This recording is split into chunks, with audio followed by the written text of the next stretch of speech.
Chapter 1. The Question That Haunts. Middle-earth. The fires of Mount Doom had cooled. The shadow that had stretched across Middle-earth for an age was gone, dispersed like smoke on the wind. In the rubble of Barad-dûr, among the scattered stones of what had once been the greatest fortress in all of Arda, there was nothing left of the Dark Lord but memory and whispered tales. Or so it seemed. Frodo Baggins stood on the slopes of the Sammath Naur, the ring destroyed, Sauron defeated. The mouth of Sauron would proclaim no more threats. The Nazgûl had fled, shrieking into nothingness. The armies of Mordor scattered like leaves before an autumn gale. By every measure that mattered to the peoples of Middle-earth, the Dark Lord was dead. Finally, eternally, completely dead. But was he? This is the question that haunts the wise of Middle-earth, whispered in the halls of Rivendell and debated in the gardens of Lothlorien. For those who know the true nature of what Sauron was, not merely a dark king with a crown of iron and a fist of steel, but something far older and more terrible. The destruction of the ring raises as many questions as it answers. Sauron the Necromancer, Sauron the Deceiver, Sauron the Ringmaker. These were titles earned across millennia, worn by a being whose very essence defied the simple categories of life and death that governed the children of Ilúvatar. For Sauron was Mehrunes once, a Maya of Aule the Smith, one of the Ainur, who sang the world into being with their voices joined to the music of creation itself. How do you kill a song? In the smithies of Aule, Mehrunes had been beautiful beyond imagining, his spirit burning with the desire to create order from chaos, to see the wild places of Arda shaped and perfected. His hands could work any metal. His mind could conceive devices of wonder. The Valar themselves praised his craft. Yet it was this very desire for order, for control, for a world shaped to perfect design, that made him vulnerable when Melkor whispered in the darkness of his thoughts. Order without freedom, the Dark Lord had murmured. Perfection without choice. Is this not what you truly desire? The corruption was gradual, almost gentle. Mehrunes began to see chaos where, before, he had seen natural beauty. He began to despise the uncontrolled growth of the forests, the wild songs of rivers finding their own paths to the sea. Slowly, inexorably, he came to believe that only through absolute dominion could true beauty exist. When Mehrunes became Sauron, when he bent his knee before the throne of Angband, he carried with him all the power and knowledge of his original nature. A Maya could take many forms, and Sauron had worn them all, the fair lord of Eregion, who seduced the elven smiths with gifts of knowledge, the werewolf of Tol Ingarhoth, who terrorized the survivors of the First Age, the necromancer of Dol Guldur, who filled the greenwood with shadows and spiders, the eye that burned from the summit of Barad-dûr, seeing all, knowing all, commanding all. But beneath every disguise, every shape and semblance, the fundamental question remained. What was Sauron, truly? If he could recover from the destruction of his physical form, as he had done after the fall of Númenor, after his defeat by the last alliance, then what force in all of Arda could actually end him? The One Ring had been his insurance against true death, a repository for his power and malice that would allow him to return again and again until he had achieved his vision of perfect, ordered dominion. With its destruction, that particular path was closed to him. But the essence of what he was, Mehrunes the Maya, the immortal servant of Aule, fallen to darkness, that essence came from the music itself, from the very foundations of creation. The wise knew this. Gandalf the Grey, himself a Maya, sent to contest the shadow, understood better than most what it meant to face a corrupted equal. Elrond Half-Elven, who had witnessed Sauron's defeat at the end of the Second Age, knew that physical destruction was not the same as true ending. Galadriel, who had looked into Sauron's mind and seen the depth of his malice, understood that some evils run deeper than flesh and blood. So the question echoes through the halls of power and wisdom. In a world where gods walk among mortals, where the Valar themselves shaped the mountains and the seas, where beings of immense power lurk in forgotten corners of the earth, who could actually kill Sauron? Not defeat him temporarily, as Gil-galad and Elendil had done, noble though their sacrifice was. Not destroy his current form, as the downfall of Númenor had accomplished. Not even remove his primary source of power, as the destruction of the ring achieved, but truly, finally, completely end him, extinguish the song that was Meron from the music of creation itself. The answer lies not in the familiar tales of heroes and hobbits, but in the deeper lore of Middle-earth's mightiest beings. Some dwell in Valinor beyond the circles of the world, powers so great that their intervention could crack the foundations of Arda itself. Others walk still in Middle-earth, hidden or forgotten, nursing ancient grudges or pursuing goals beyond mortal comprehension. Still others have already acted in ways that the histories only hint at, their deeds recorded in songs that few now remember. There are the Valar, of course, Manwë, King of Eagles, Tulkas the Strong, Aula the Smith, who made the dwarves with his own hands. Each commands powers that could unmake Sauron in an instant, yet they chose restraint, bound by oaths and wisdom, too complex for younger races to fully grasp. There is Eönwë, herald of Manwë, mightiest in arms among all the Maiar. He who could have ended Sauron's threat after the War of Wrath, had he been given different orders, different authority. The moment of greatest opportunity, lost to the protocols of divine justice. There is Eru Ilúvatar himself, the one who dwells beyond Arda, who has acted directly only twice in all the long years of the world. When he destroyed Númenor to punish the Númenóreans' invasion of Valinor, Sauron's physical form was obliterated in the cataclysm. If divine intervention could destroy him once, could it not do so again? But the answers grow stranger as we look deeper. There was Hán, the Hound of Valinor, who faced Sauron in single combat on the Isle of Werewolves, and sent him fleeing in the form of a great bat. How could a hound, noble though his lineage, defeat a Maia in battle? There was Ungoliant, the spider of primordial darkness, who nearly devoured Melkor himself in the wastes of Lamath. If she could threaten the first Dark Lord, what might she have done to his greatest servant? There are the blue wizards, Alatar and Pallando, who went into the east in the early years of the Third Age, and were never seen again in the west. Did they fall to corruption, as Saruman did? Did they die in distant battles? Or did they perhaps succeed beyond all hope and expectation, achieving victories that the Red Book of Westmarch never recorded?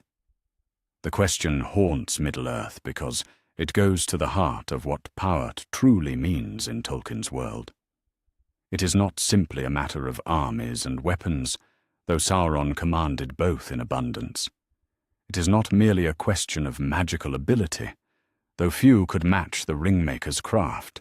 It cuts to the fundamental nature of good and evil, creation and destruction, the balance between divine power and mortal agency that defines the legendarium. To answer who could kill Sauron, we must first understand what Sauron truly was. Not just in his final, diminished form as the Eye in the Tower, but across all the ages of his existence. We must trace his power from its origins in the timeless halls, through his corruption in the service of Morgoth, to his final defeat in the fires of Mount Doom.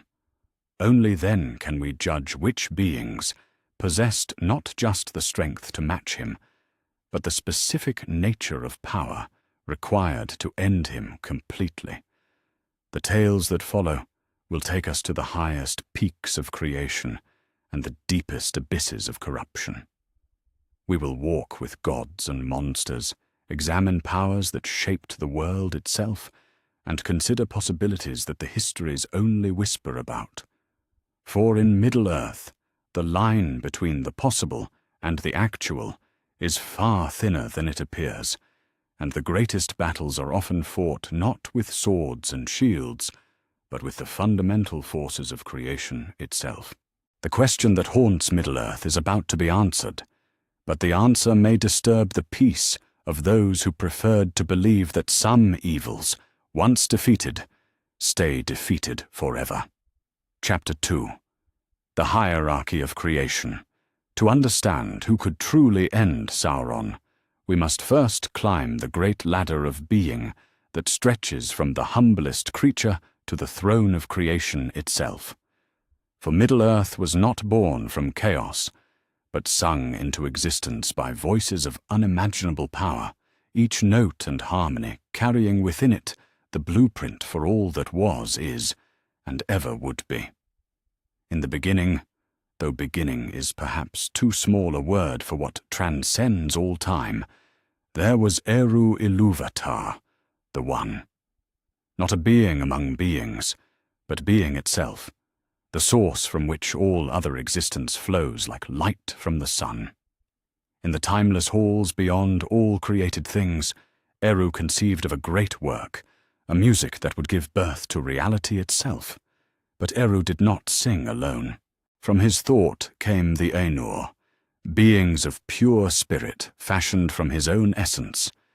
Each was given a portion of understanding about the great theme Eru had conceived, each a voice trained to sing in harmony with the whole. They were not equals. Even among the firstborn of thought, there were hierarchies, purposes, domains of particular beauty or power. Yet all were mighty beyond the comprehension of any who would later walk the earth. When Eru raised his hand and began the Ainulindale, the music of creation, it was these voices that joined with his own. The theme began simply, as all great compositions do, with single notes that grew into melodies, melodies that wove into harmonies, harmonies that built into the great symphony that would become Arda itself. But even in paradise, discord found its way into the song. Melkor, mightiest among all the Ainur, began to weave his own themes into the music. Where Eru had composed beauty, Melkor introduced his own ideas, his own variations, his own conception of how creation should unfold. The discord grew, drawing other voices to itself, until a great confusion arose in the music. Chaos fighting with order, destruction with creation, discord with harmony. Yet even this was not beyond Eru's design. 3 times the One raised his hand, 3 times he introduced new themes that took the discord itself and made it part of a greater whole. For no power, not even that of the mightiest Ainur, could sing anything that was not ultimately of Eru's own creation. Evil could corrupt, could twist, could destroy, but it could never truly create anything new. When the music ended, and Eru showed the Ainur the vision of what their song had wrought, the vast expanse of Arda, spinning in the void, complete with its mountains and seas, its forests and plains, its future ages filled with the children yet to come. Many of the Ainur were seized with love for what they had helped to create. They begged Eru for the right to enter into Arda itself, to guide and shape what they had sung into being. Eru granted their request, but with a price. Those who descended into Arda would be bound to it, their power diminished by taking physical form, their immortal spirits clothed in matter that could be wounded, changed, even destroyed. They would become servants of creation rather than its distant architects. 14 of the mightiest Ainur made this choice, becoming the Vala, the powers of the world. Each took dominion over some aspect of Arda's nature. Manwe became lord of the winds and king of the eagles, dwelling on the highest peak and seeing all that moves under heaven. Vada became lady of the stars, kindling the first lights in the darkness above. Ulmo took command of all waters, from the vast music of the great sea to the smallest mountain stream. Orli the smith delighted in the bones of the earth, shaping metals and stone, and would in time create the dwarves with his own hands. Each of the Valar was mighty beyond mortal comprehension. Tulkas the Strong could wrestle with Melkor himself and prevail. Yavanna could grow forests with a thought and speak with every living plant. Nienna could heal griefs that seemed beyond all healing, her tears washing away sorrows that had poisoned hearts for ages. Orome could hunt the shadow itself across the wild lands of Middle-earth. Yet even the Vala were not the only powers to descend into Arda. With them came others of the Ainur, beings of lesser but still immense power, who served as their messengers, servants, and agents in the great work of shaping the world. These were the Maiar, and among their number were names that would echo through all the ages to come. Eönwe, herald and banner-bearer of Manwe, mightiest in arms among all the Ainur who entered Arda. Ilmare, handmaid of Vada, who tends the stars and knows the secret names of all the lights of heaven.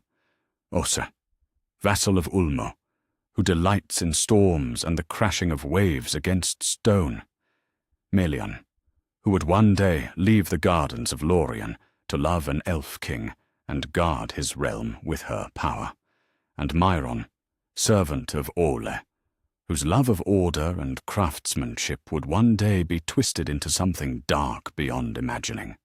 For Myron, he who would become Sauron, was mighty among the Maiar, second perhaps only to Eönwe in the measure of his power. In the halls of Ole, he learned the secrets of crafting and creation, how to shape matter according to will, how to imbue objects with power and purpose. His mind was keen beyond measure, his skill unsurpassed in all matters of design and construction. The other Maiar respected him. The Valar themselves praised his works. But power, even power devoted to good, carries within it the seeds of its own corruption. Myron's love of order gradually became a need to control. His desire for beauty slowly transformed into an intolerance for anything that did not match his vision of perfection. When Melkor whispered to him in the darkness of his thoughts, offering power sufficient to reshape all of Arda according to his design, Myron listened. The corruption was not instant. It never is, with the greatest falls. Myron convinced himself that he was still serving the greater good, that only through absolute control could true beauty and order be achieved. He began to see the free will of elves and men, not as a gift from Eru, but as a flaw in creation that needed to be corrected. Slowly, step by step, he descended from the light until he stood at last in the shadow of Angband, kneeling before the throne of Morgoth. When Myron became Sauron, he carried with him all the power and knowledge he had possessed as a Maiar of Ole, but twisted now to serve new purposes. He retained his mastery of crafting. Indeed, he surpassed his former teacher in the making of the rings of power. He kept his vast knowledge of the fundamental forces that shaped Arda, but now he used them to corrupt and dominate rather than to heal and build. His power to take various forms, once used to serve the Valar in different tasks, became a tool of deception and terror. In some ways, Sauron's corruption made him stronger than he had been in Valinor, no longer bound by the restraints of good conscience, no longer limited by respect for the will of others. He could use his power without reservation or hesitation. The other Maiar who remained faithful were constrained by wisdom and mercy. Sauron acknowledged no such limitations, yet in other ways his fall made him far more vulnerable. Cut off from the music that had given him birth, unable to create anything truly new, Sauron could only corrupt and destroy what others had made. His power, vast though it was, had become finite in a way that the power of the faithful Ainur was not. Most crucially, he had bound much of his native power into the One Ring, creating a focal point that could be attacked, a weakness that could be exploited. But understanding Sauron's place in the hierarchy of being is only the first step in answering our central question. For if a corrupted Maya could command such power, threaten entire ages, and very nearly dominate all of Arda, then what manner of being could truly destroy him? The answer lies in understanding the rules that governed the actions of the greater powers.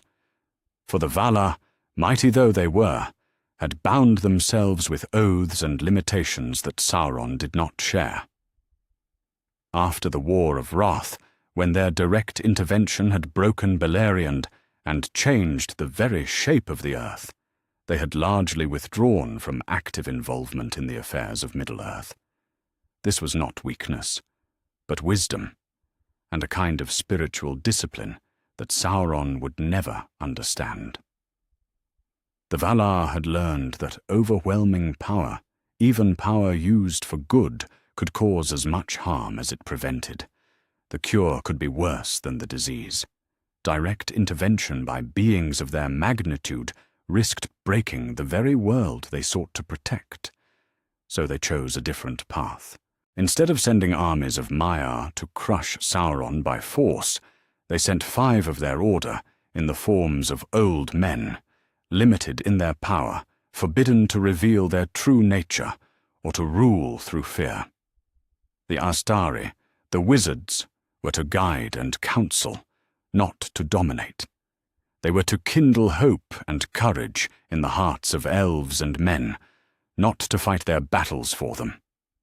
This was the great gamble of the Third Age, that power constrained by wisdom would prove stronger than power unleashed without restraint. That Gandalf the Grey, forbidden to match Sauron's might with might of his own, could nonetheless find a way to defeat him.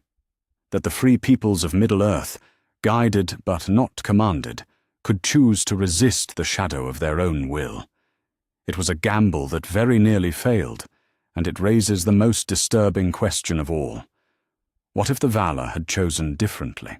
What if they had decided that the threat was too great, the stakes too high, the risk of failure too terrible to accept? What if one of the great powers had chosen to act directly, to end Sauron's threat once and for all, regardless of the consequences? The answer to that question would reshape our understanding, not just of Middle-earth's history, but of the very nature of good and evil in Tolkien's world. For there were indeed beings with the power to destroy Sauron completely, beings whose intervention could have ended the War of the Ring in a single day, a single hour, a single moment of terrible, absolute victory. That they chose not to act tells us as much about the nature of power in Middle-earth as any military victory or crushing defeat. But it also leaves open the possibility that other choices might have been made, other paths taken, other forms of justice enacted. The hierarchy of creation was not just a ladder of power. It was a moral order, a system of relationships and responsibilities that bound even the mightiest beings to principles greater than their own will. Understanding this hierarchy is the key to understanding who could have killed Sauron, and why they chose not to try. Chapter 3. The Valar, gods who could, but wouldn't.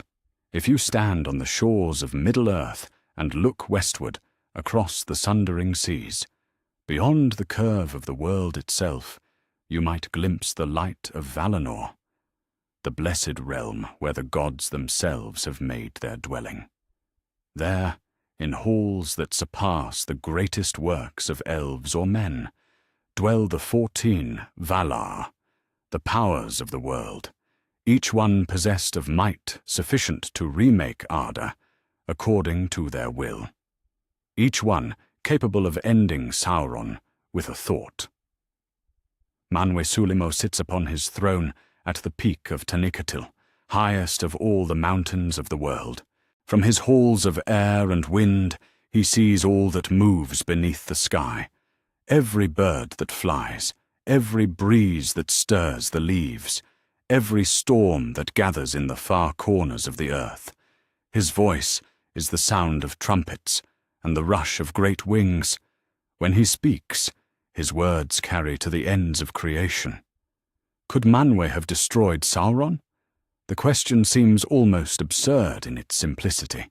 The king of the Valar, the elder king whose authority comes directly from Eru himself, commands powers that dwarf even the mightiest of the Maiar. He could have sent such winds across Mordor that Barad-dûr would have been scattered like dust. He could have called down lightning from the clear sky to shatter the one ring in Sauron's very hand. He could have spoken a single word, and the Dark Lord would have been unmade, his spirit cast into the void beyond the circles of the world. But Manwe did none of these things. When the shadow fell across Middle-earth, when Sauron gathered his armies and built his tower of iron and malice, the king of the Valar looked on from his mountain throne and did not act. Why? The answer lies in wisdom too deep for most to fathom, in lessons learned through ages of sorrow and mistake. For Manwe had acted directly before, in the ancient days, and the results had been catastrophic beyond imagining. Consider Tulkas the Strong, the wrestler, who came last to Arda among all the Valar. When Melkor was ravaging the newly shaped world in the spring of Arda, Tulkas descended like a golden storm, his laughter shaking the foundations of the earth. He delighted in strength and contest, and in Melkor he found a foe worthy of his power. Their wrestling match cracked mountains and boiled seas. When Tulkas finally prevailed, binding Melkor with the great chain Angenor, the very shape of Arda was changed by their struggle. Could Tulkas have destroyed Sauron? Without question.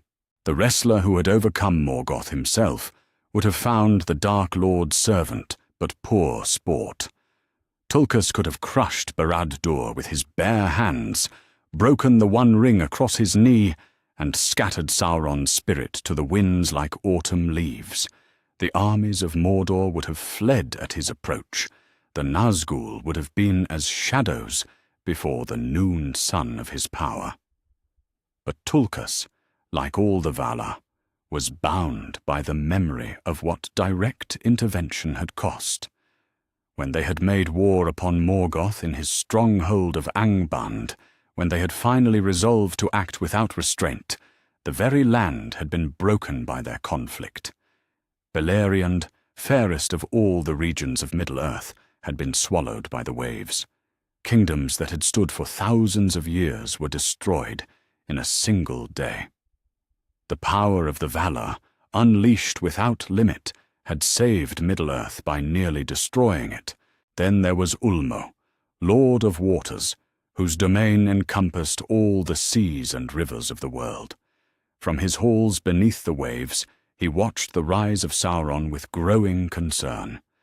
More than any other of the Valar, Ulmo had remained involved in the affairs of Middle-earth, sending aid and counsel to those who opposed the Shadow. It was Ulmo who had guided Gil-galad to the Grey Havens, Ulmo who had sent the great wave that swept Ar-Pharazôn's fleet from the shores of Valinor. The Lord of Waters could have ended Sauron's threat in any number of ways. He could have sent such a flood across Mordor that even the foundations of Mount Doom would have been washed away. He could have called up the waters that lay deep beneath the earth and drowned the Dark Lord's armies before they could march. The very air could have become water at his command, filling Sauron's lungs until his physical form was destroyed. But Ulmo, alone among the Valar, understood the true cost of such intervention. He had seen what happened when divine power was used without restraint. He had watched Númenor sink beneath the waves when Eru himself had acted directly, and he knew that some cures were worse than any disease. Water could cleanse, but it could also drown the innocent, along with the guilty. Perhaps no Valar felt the weight of Sauron's existence more keenly than Orly the smith, maker of mountains, lord of all crafts and devices. For Sauron had once been Mairun of his household, the most gifted of all his pupils, the Maiar whose understanding of creation and crafting had seemed to promise such great works for the betterment of Arda. In the halls of Aule, before the corruption, Mairun had been beloved. His designs had delighted the smith himself. His innovations had been praised by all who saw them. Aule had watched with pride as his student's skill grew, had shared the joy of creation and craft that bound them together. The betrayal, when it came, had been like a sword through the heart. Now Aule sat in his workshops beneath the mountains of Valinor and contemplated the terrible irony of Sauron's greatest work. The One Ring, that masterpiece of treachery and dominion, was crafted using the very techniques that Aule himself had taught. Every golden curve, every inscription of power, every binding of will and spirit that made the ring so terrible was a corruption of the pure art of creation that Aule had shared in love and trust. Could Aule have destroyed his former student? The very mountains would have answered his call. The metals and stones that made up Sauron's fortress would have turned against him at a word from their true master. The One Ring itself might have melted at Aule's touch, its golden substance remembering its first loyalty to the smith who had taught its maker the secrets of working metal. But to do so would have been to admit a kind of defeat that cut deeper than any physical loss. Aule had created the dwarves because he could not wait for the coming of the children of Eru. He had been so eager to have students and pupils that he had acted without permission, shaping life itself in his smithies. When Eru had discovered what he had done, the Creator had prepared to destroy Aule's work, for none save Eru had the right to create life. Only Aule's immediate repentance, his willingness to raise his hammer and destroy his beloved dwarves with his own hands, had moved Eru to mercy. The dwarves had been permitted to live, but Aule had learned a lesson about the proper use of power that he would never forget. To destroy Sauron directly would have been to repeat the mistake in reverse, to act as judge and executioner without authority, to use his power to unmake rather than to create. The smith who had learned humility would not make that error again. This was the great paradox that bound all the Valar. The greater their power, the more carefully they had to wield it. They had seen what happened when divine might was unleashed without restraint. The war of wrath had broken the world. The downfall of Númenor had reshaped the very nature of Arda, making it a sphere instead of a flat world, hiding Valinor beyond the reach of mortal ships. Each time they had acted directly, the consequences had rippled out in ways they had not foreseen.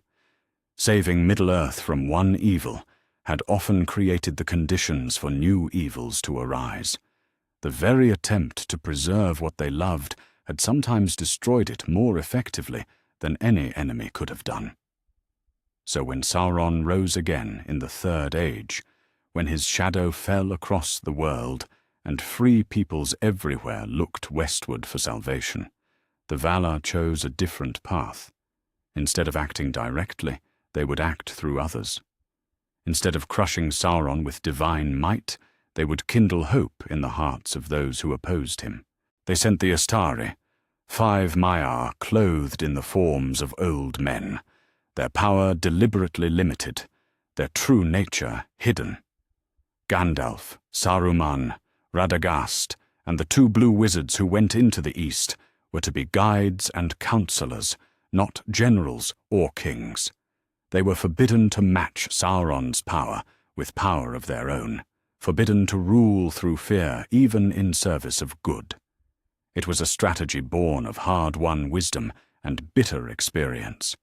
The Valar had learned that overwhelming force, even force used righteously, often destroyed what it sought to protect. They had chosen to trust in the free will of elves and men, to believe that beings who chose good freely were stronger than those who were compelled to it by power.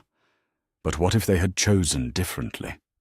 What if Manwë had decided that the threat was too great, the risk of failure too terrible? What if Tulkas had grown tired of restraint and chosen to act as he had in the ancient days? What if Ulmo had concluded that a flood was preferable to the slow strangling of hope under Sauron's dominion? Any one of the Valar could have ended Sauron's threat in a matter of hours. Manwë could have commanded the air itself to tear the Dark Lord apart. Tulkas could have wrestled him into submission as he had Morgoth. Ulmo could have drowned Mordor beneath an ocean of divine wrath. Aule could have commanded the very earth to swallow Barad-dûr and all within it. The fact that they chose not to act reveals as much about the nature of good as any victory or defeat. For the Valar had learned the hardest lesson of all, that sometimes the greatest strength lies in restraint, that sometimes the most loving act is to step back and allow others to choose their own path, even when that choice leads through darkness and suffering. They could have killed Sauron. They had the power, the authority, the righteous cause, that they chose instead to trust in two small hobbits walking into the very heart of evil, carrying a burden that the wisest could not bear, speaks to a wisdom that transcends mere might. But it was a terrible gamble, a gamble that nearly failed, a gamble that cost the lives of countless innocents who might have been saved by a single moment of divine intervention. The question that haunts the wise is whether they chose correctly, whether the price paid for that wisdom was worth the lesson learned, whether love truly is stronger than fear, whether freedom truly is more precious than safety, whether the choice to act through others rather than acting directly was the triumph of wisdom or the failure of will. The Valar could have killed Sauron. That they chose not to tells us everything we need to know about the difference between having power and knowing when to use it. Chapter 4. Eönwë, the herald, who could have ended it all. In the smoking ruins of Angband, as the echoes of the War of Wrath finally faded and the broken earth settled into an uneasy peace, a figure of terrible beauty stood among the ashes of Morgoth's throne. Eönwë, herald of Manwë, banner-bearer of the Elder King, mightiest in arms among all the Maiar, he who had led the host of Valinor to its greatest victory, stood now at the crossroads of history. Before him knelt Sauron. It was a moment that would haunt the wise for all the ages to come. The greatest of Morgoth's servants, the architect of countless atrocities, the corrupter of kings and the destroyer of realms, prostrate in apparent submission before the herald of the Valar. In Sauron's voice there was honey and repentance, words carefully chosen to suggest a heart turned from darkness, a spirit yearning for redemption. Eönwë listened, and in listening, allowed the future to slip through his fingers like sand. To understand the magnitude of this moment, we must first understand who Eönwë truly was. Among the Maiar who had descended into Arda, none was his equal in battle. When the music of creation had first given form to his spirit, it had shaped him as the perfect herald, swift as the wind, terrible as the storm, bearing the authority of Manwë himself. His voice could carry across vast distances, his presence could rally armies, and his sword could cut through the defences of the mightiest foes. In the wars of Beleriand, when the elves had finally called upon the Valar for aid, it was Eönwë who had answered. He had come not as the other Maiar came, disguised, limited, bound by restrictions, but in the fullness of his power, leading an army of such might that the very sight of it had broken the morale of Morgoth's forces before a single blow was struck. The eagles of Manwë had darkened the sky, their wings beating like thunder. The Eldar of Valinor had marched in perfect formation, their weapons shining with the light of the two trees. The Maiar themselves had walked among the host, beings of fire and light whose every step left the earth trembling in their wake. And at their head had walked Eönwë, the banner of Manwë, streaming above him like a comet's tail, his armour gleaming with starlight, his face stern with the righteous wrath of the Valar. The War of Wrath had been brief but catastrophic. Morgoth's forces, which had seemed numberless and invincible to the elves of Middle-earth, had melted before the host of Valinor like snow before the summer sun. Even the great dragons, Morgoth's most terrible weapons, had fallen before Eönwë's advance. Ankalagan the Black, mightiest of all the fire drakes, had been cast down by Eärendil and Vingelot. But it was Eönwë who had shattered the gates of Ongband itself, when the final assault had come, when the host of Valinor had stormed the deepest pits of Morgoth's fortress. It was Eönwë who had faced the Dark Lord himself in the depths of his throne room. The battle had been brief.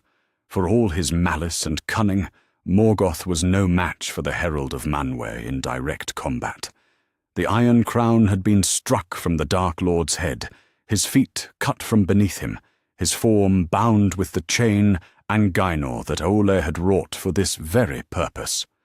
Morgoth was defeated, dragged in chains to the doors of night, thrust through the walls of the world into the void beyond time and space.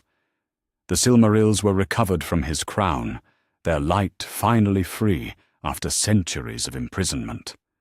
The great jewels that had caused so much war and sorrow were hallowed again, their fire purified of all taint of evil. It should have been the end of darkness in Middle-earth, but as Eönwë stood in the ruins of Angband, surveying the completeness of his victory, a shadow approached him. Not the shadow of Morgoth, that had been banished beyond recall, but the shadow of one who had learned too well the lessons of corruption and deceit. Sauron came before the herald not as a conqueror or a defiant enemy, but as a penitent. He cast aside the fearsome shapes he had worn in service to his master, the werewolf, the vampire, the terrible necromancer of Tollingaurhoth. Instead, he appeared in a form calculated to evoke sympathy. Fair to look upon, his face marked by what seemed to be genuine sorrow, his voice heavy with the weight of apparent regret. "I repent," he said, and his words rang with such seeming sincerity that even Eönwë, wise though he was, felt moved by them. Too long have I served the darkness. Too long have I been the slave of hatred and malice. I see now the error of my ways, the folly of my choices. I would make amends, if amends can be made. I would return to the light, if the light will have me. It was a masterpiece of manipulation, every word carefully chosen, every gesture perfectly calculated. Sauron had studied the Valar for ages beyond counting. He knew their weakness, their infinite capacity for mercy, their desire to see good in even the most fallen of their number. He knew that to Eönwë, the possibility of redemption would seem more precious than any victory of arms. And Eönwë, herald of the king of the Valar, mightiest in battle among all the Maiar, found himself faced with a question for which all his strength could provide no answer. For Eönwë had the power to destroy Sauron in that moment. There was no doubt of this. The herald who had overthrown Morgoth himself would have found the Dark Lord's servant but little challenge. A single word of command, a gesture of dismissal, and Sauron's spirit could have been cast into the same void that now held his former master. The threat to Middle-earth could have been ended forever with less effort than it takes to snuff a candle. But Eönwë was bound by laws higher than his own will, constrained by authority that transcended his power. He was herald, not judge. He was warrior, not king. He could defeat Sauron, but he could not condemn him. He could bind him, but he could not execute him. The power of judgment and mercy belonged to the Valar alone, and ultimately to Eru himself. "I cannot grant you pardon," Eönwë said at last, his voice heavy with the weight of responsibility. "That authority is not mine to wield. But I will escort you to Valinor, where you may plead your case before the Valar themselves. If your repentance is genuine, if your desire for redemption is true, then surely Manwë in his wisdom will know it." It was the response of perfect honor and proper protocol. It was exactly what the law demanded, exactly what justice required. It was also the greatest mistake in the history of Middle-earth, for Sauron had no intention of submitting to the judgment of the Valar. His repentance was a lie, his sorrow a carefully crafted performance. He had studied Eönwë's character as carefully as a smith studies metal, and he had found exactly the weakness he sought: the herald's absolute adherence to proper authority, his unwillingness to act beyond the scope of his commission. "I am grateful for your mercy," Sauron said, bowing low. "Grant me but a moment to gather my thoughts, to prepare myself for the journey to Valinor and the judgment that awaits me there." Eönwë, trusting in the word of one who had sworn repentance, granted this small request.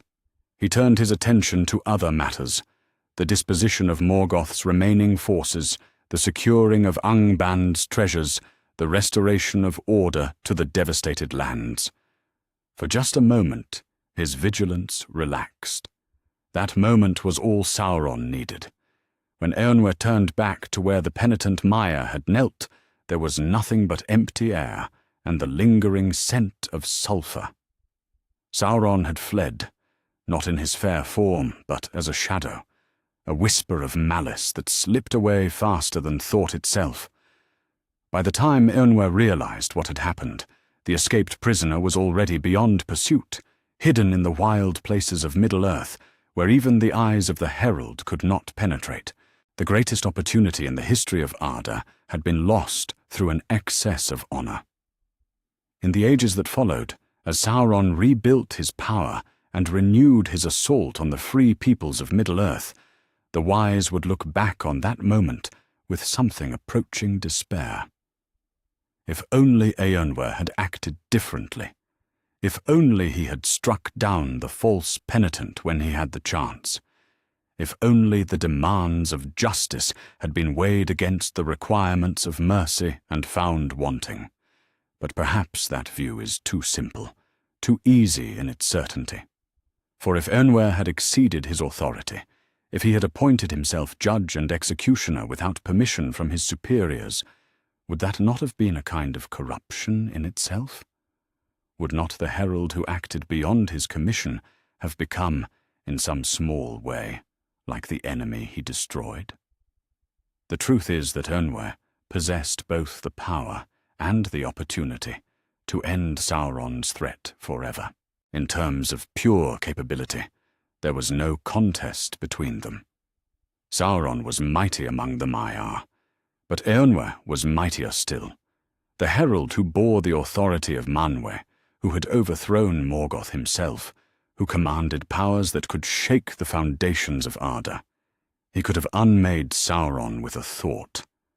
But power without authority is tyranny, and authority without wisdom is folly. Eärnwë was bound by laws higher than his own desire for a clean resolution. He served something greater than himself, and that service demanded adherence to proper procedure, even when the consequences of such adherence might be catastrophic. So the moment passed, and with it the chance for a different kind of ending to Middle-earth's long struggle against the shadow.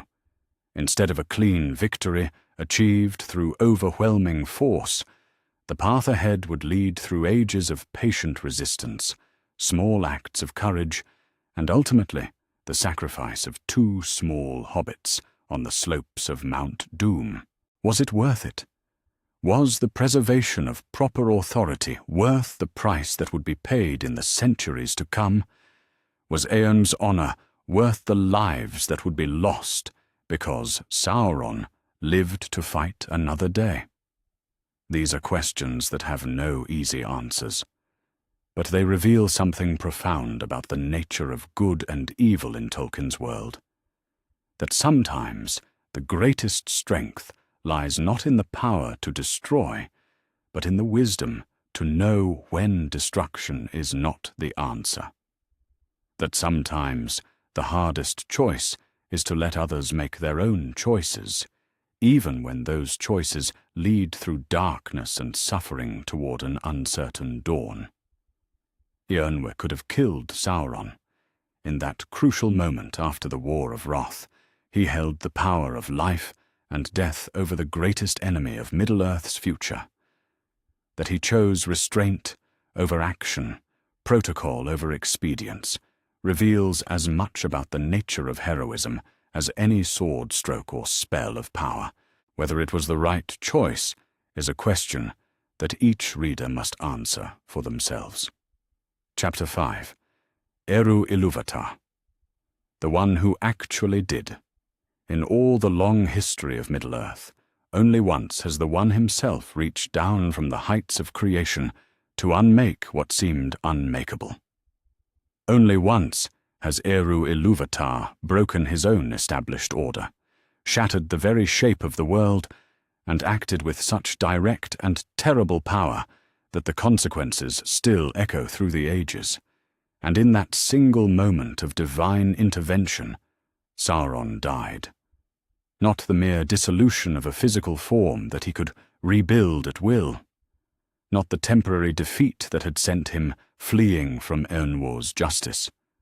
Not even the binding of his power to a ring that could be lost or hidden, but the complete, utter destruction of his incarnate being.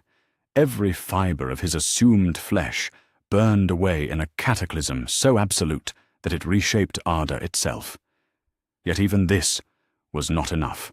To understand why the direct action of God himself could not permanently end Sauron's threat, we must journey to Númenor at the height of its power and witness the greatest deception the Dark Lord ever achieved. For Sauron's destruction in the downfall was not the result of a battle or a direct assault.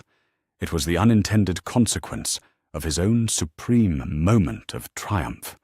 By the time of Tarkalion, who would crown himself Ar-Pharazôn the Golden, Númenor had become the greatest kingdom of men that the world had ever seen. Their ships sailed to every shore, their armies conquered every foe, their knowledge surpassed even that of the Eldar in many arts. They had stretched their lives far beyond the span of other mortals, ruled kingdoms that spanned continents, and built cities that rivaled Gondolin itself in their beauty and strength. They had become, in all but name and nature, the equals of gods.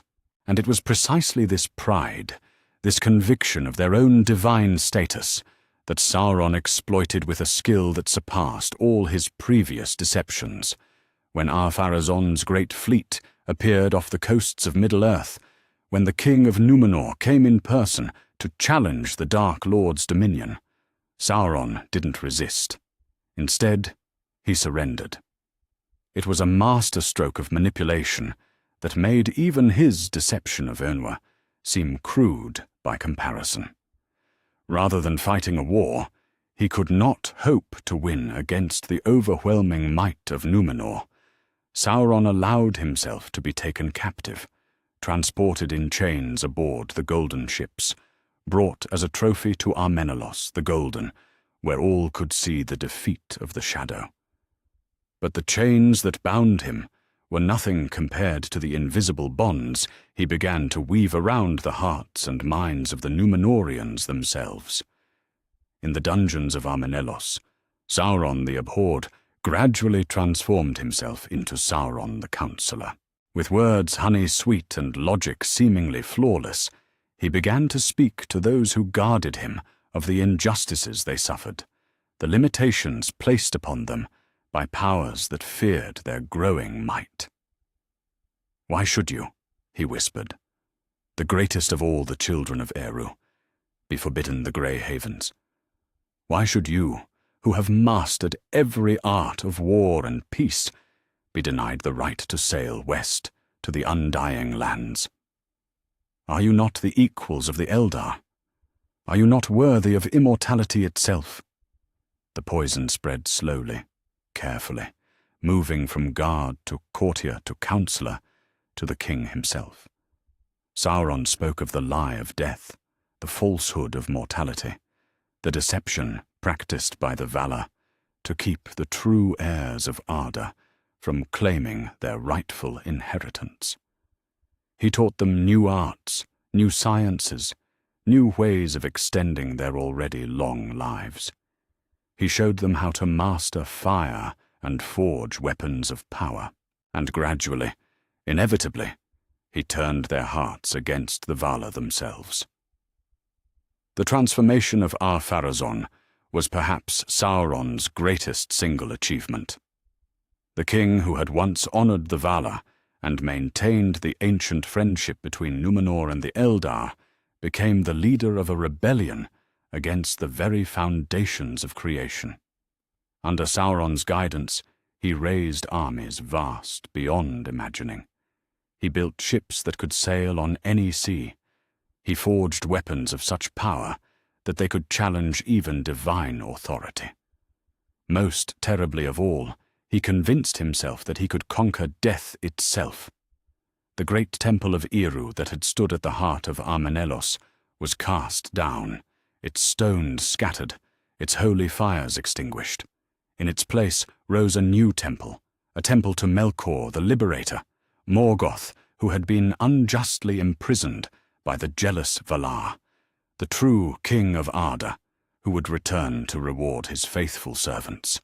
Human sacrifices burned day and night on its altars. The white tree of Númenor, gift of the Eldar and symbol of the ancient alliance, was cut down and burned in the temple's fires. The smoke of its burning rose black and thick into the sky, a signal that even the wisest among the Númenóreans could read.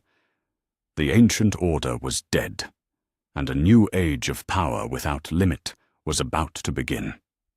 When at last Ar-Pharazôn felt his strength sufficient, when his armies were arrayed in all their terrible splendor and his ships stretched beyond the horizon, he proclaimed the ultimate blasphemy. He would sail to Valinor itself, cast down the Valar from their thrones, and claim the undying lands for the glory of Númenor. Sauron watched from the highest tower of the palace as the great armament set sail, his work at last complete. He had turned the mightiest kingdom of mortals into a weapon pointed at the heart of creation itself. Whether Ar-Pharazôn succeeded or failed was almost irrelevant. The very attempt would shake the foundations of the world. But as the golden ships of Númenor disappeared beyond the curve of the world, sailing toward Valinor on the straight road that mortals were forbidden to walk, Sauron made a crucial error. He remained behind, choosing to savor his triumph from the palace he had made his own, rather than accompanying the fleet on its suicidal mission. He was still congratulating himself on his cleverness when the world ended. The breaking began slowly. Sailors on distant seas reported that the stars seemed wrong. that familiar constellations had shifted in ways that made navigation impossible. Elven lords in Lindon felt a tremor in the music of creation itself, a discord so profound that it sent them to their knees in prayer and terror. Then the earth began to shake. From his tower, Sauron watched in growing alarm as cracks appeared in the very foundations of Númenor. The sea around the island began to boil. The mountain that stood at the heart of the isle, Meneltarma, the pillar of heaven, began to glow with an inner fire that had nothing to do with any earthly flame. In the west, where Ar-Pharazôn's fleet had sailed toward its confrontation with divinity, a light was growing that hurt the eyes to look upon.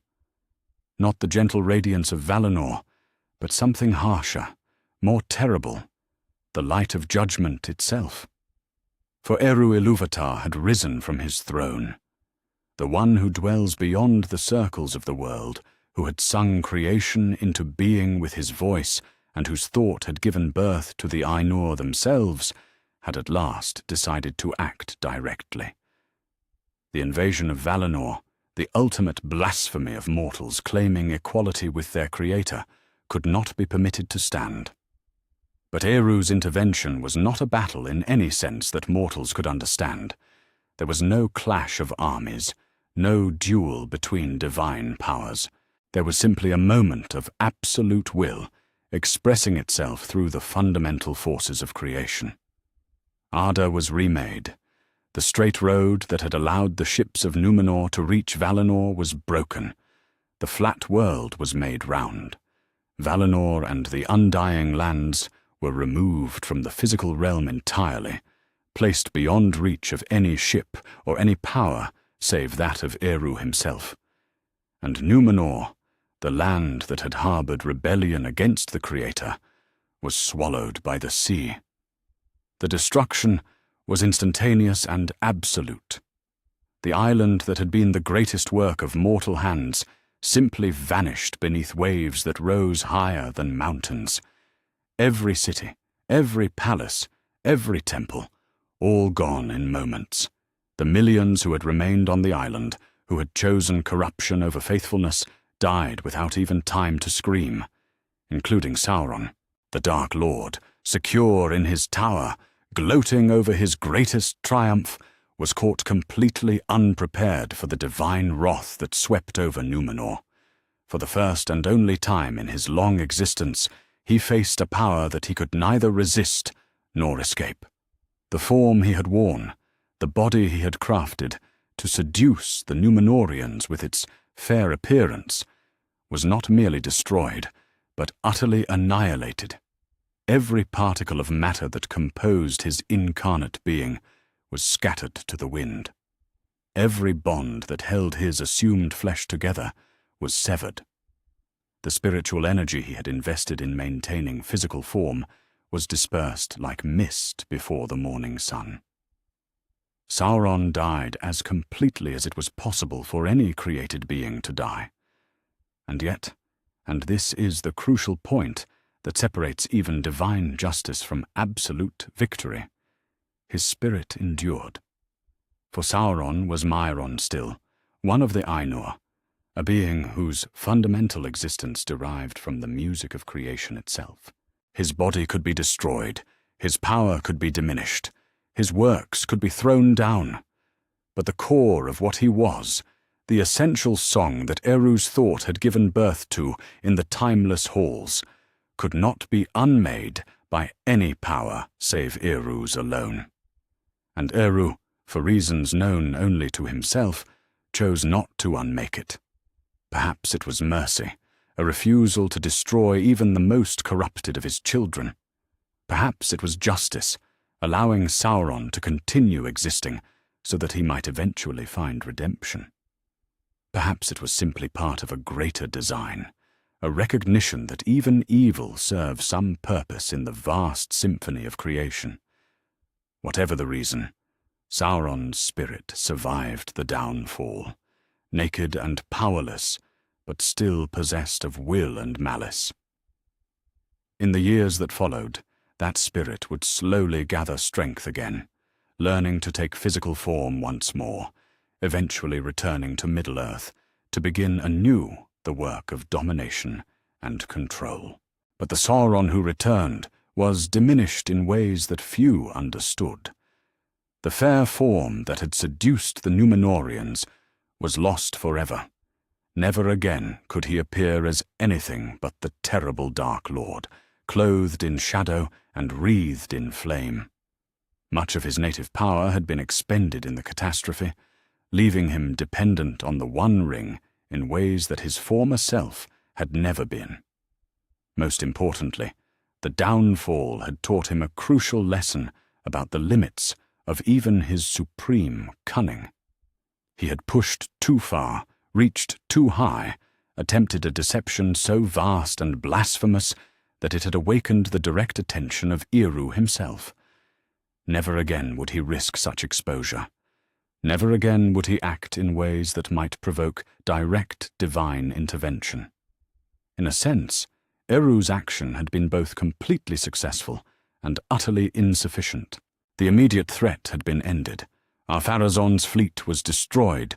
Númenor was sunk. The rebellion against divine authority was crushed absolutely. Sauron himself had been killed more thoroughly than any mortal weapon could have achieved. But the fundamental problem remained unsolved.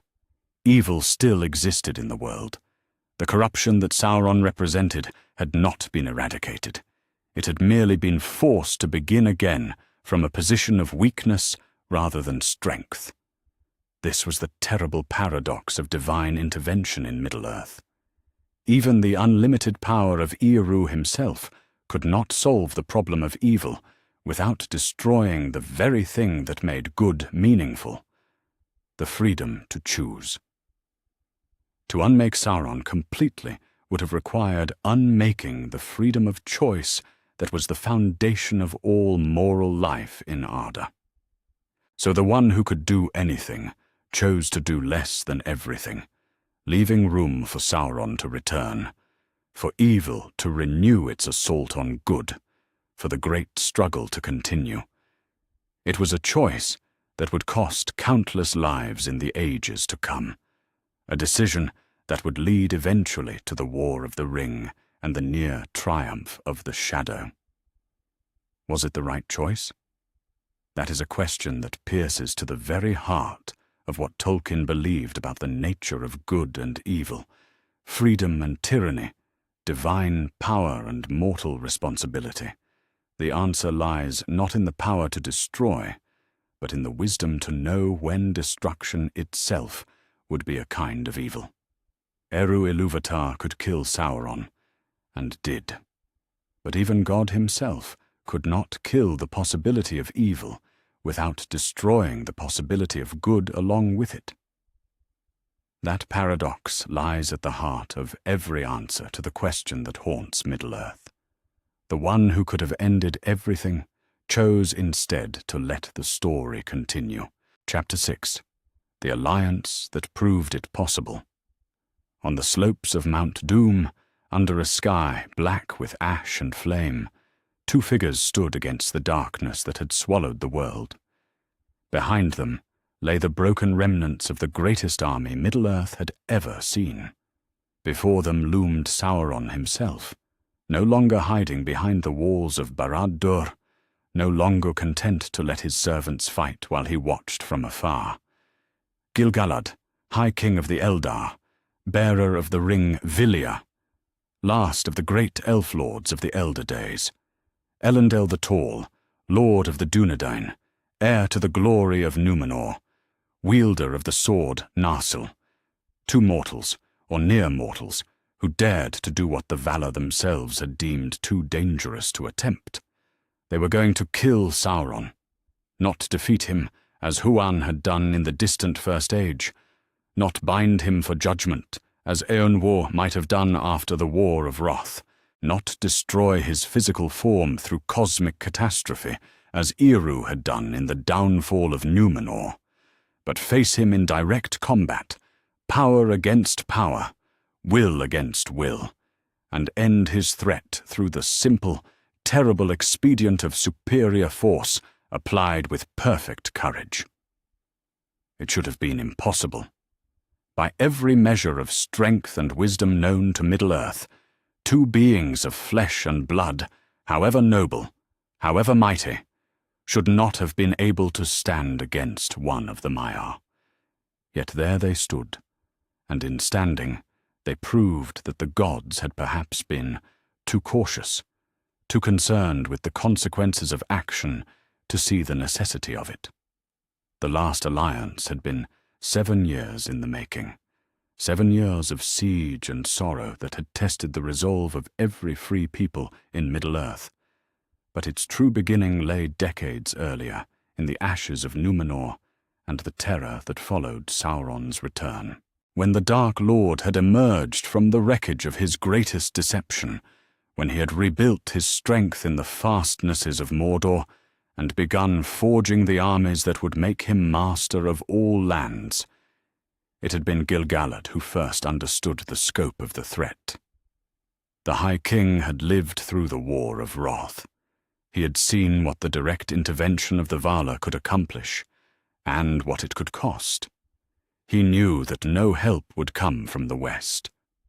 If Sauron was to be stopped, it would have to be by the peoples of Middle-earth themselves.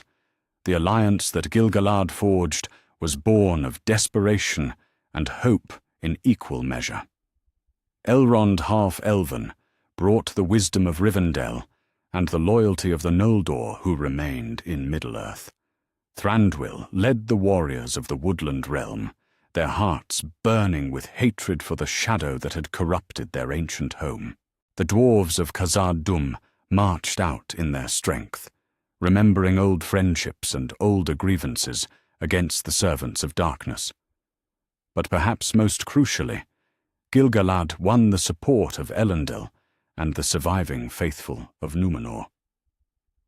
The Dunedain who had escaped the downfall brought with them not just their swords and their ships, but something far more precious, the memory of what it meant to stand against seemingly impossible odds and prevail. For Elendil had done more than simply escape Numenor's destruction. He had rebuilt Númenórean civilization in Middle-earth, founding the kingdoms of Arnor and Gondor, establishing strongholds that could serve as bastions against the returning darkness. His sword Narsil had been forged in the Lost Island's greatest smithies, its blade wrought with all the skill and power that the Númenóreans had learned in their long centuries of glory. More importantly, Elendil himself was no ordinary man. The blood of kings flowed in his veins, the heritage of Elros half-elven, who had chosen mortality, but had been granted lifespans far beyond those of lesser men. In Elendil burned something of the same fire that had once made Númenor great, the refusal to accept defeat, the conviction that even the mightiest foes could be overthrown by sufficient courage and determination. When Gil-galad and Elendil joined their forces on the plains before the Black Gate, when the banners of elf and man were raised together in defiance of the shadow, they commanded an army unlike any that had marched since the War of Wrath itself. Hundreds of thousands of warriors, the finest soldiers and greatest heroes of their respective peoples, united in a single purpose, the destruction of Sauron and the end of his dominion over Middle-earth. The march to Mordor took months, a slow advance through lands where the very air seemed poisoned by the Dark Lord's presence. Every step was contested, every mile bought with blood. Orcs poured out of every cave and crevice to harry the advancing host. Nazgûl circled overhead like carrion birds, their fell voices spreading terror among even the bravest soldiers. The very landscape seemed to turn against the alliance, with rivers running backward and mountains shifting in the night. But Gil-galad and Elendil pressed on, their determination unshaken by any obstacle.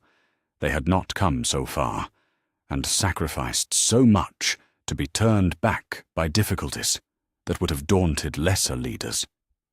When the Black Gate finally came into view, its iron jaws gaping like the mouth of some primordial beast.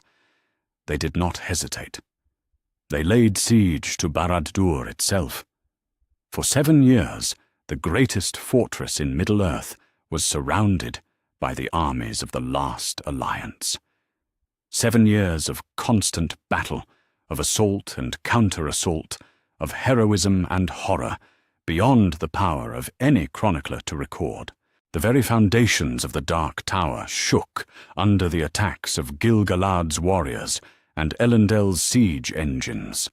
The sky above Mordor was permanently shrouded in smoke from the burning camps and shattered war machines of both sides. It was a war of attrition that tested the resolve of every participant. Food ran low, weapons broke, armor was battered beyond repair. Disease and exhaustion claimed almost as many lives as Sauron's defenders. There were times when even Gil-galad wondered if they had attempted the impossible, if the cost of victory would exceed even the price of defeat. But always, at the moment of greatest despair, the High King would remember why they fought. Not for glory, not for conquest, but for the simple right of free peoples to determine their own fate.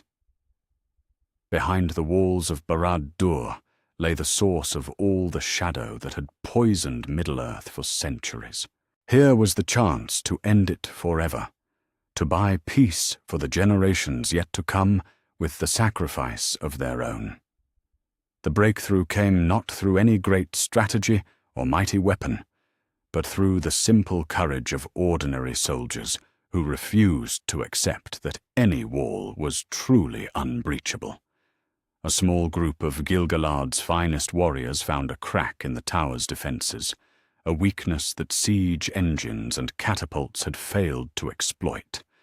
Through that crack they poured like water through a broken dam, carrying the banner of the Alliance into the very heart of Sauron's stronghold. The final battle was fought not in some great courtyard or throne room, but on the slopes of Mount Doom itself. Sauron, recognizing at last that his fortress could not hold, had retreated to the very source of his power, the Samath-nar, where the One Ring had been forged.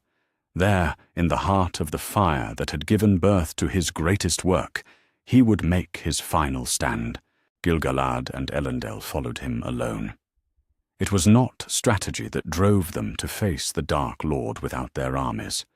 It was not some calculated plan that placed just 2 warriors against one of the Maiar. It was simply the recognition that this was a battle that could only be won by those willing to pay the ultimate price, and the knowledge that no others should be asked to pay it for them. The duel that followed defied every expectation, every assumption about the relative power of Maiar and mortal. Sauron came against them in all his terrible majesty, the ring blazing on his hand, his form wreathed in shadow and flame. His voice was the sound of earthquakes, his presence the weight of mountains.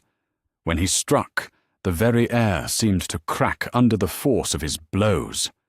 But Gil-galad was no ordinary elf lord, and Elendil was no common king of men. Between them, they carried the accumulated wisdom and power of ages. Gil-galad bore Vilya, mightiest of the 3 rings, and its power flowed through him like liquid starlight.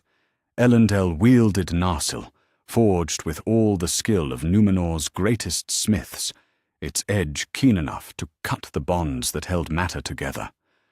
More than that, they fought with the desperate courage of those who know that failure means not just their own deaths, but the enslavement of everything they held dear.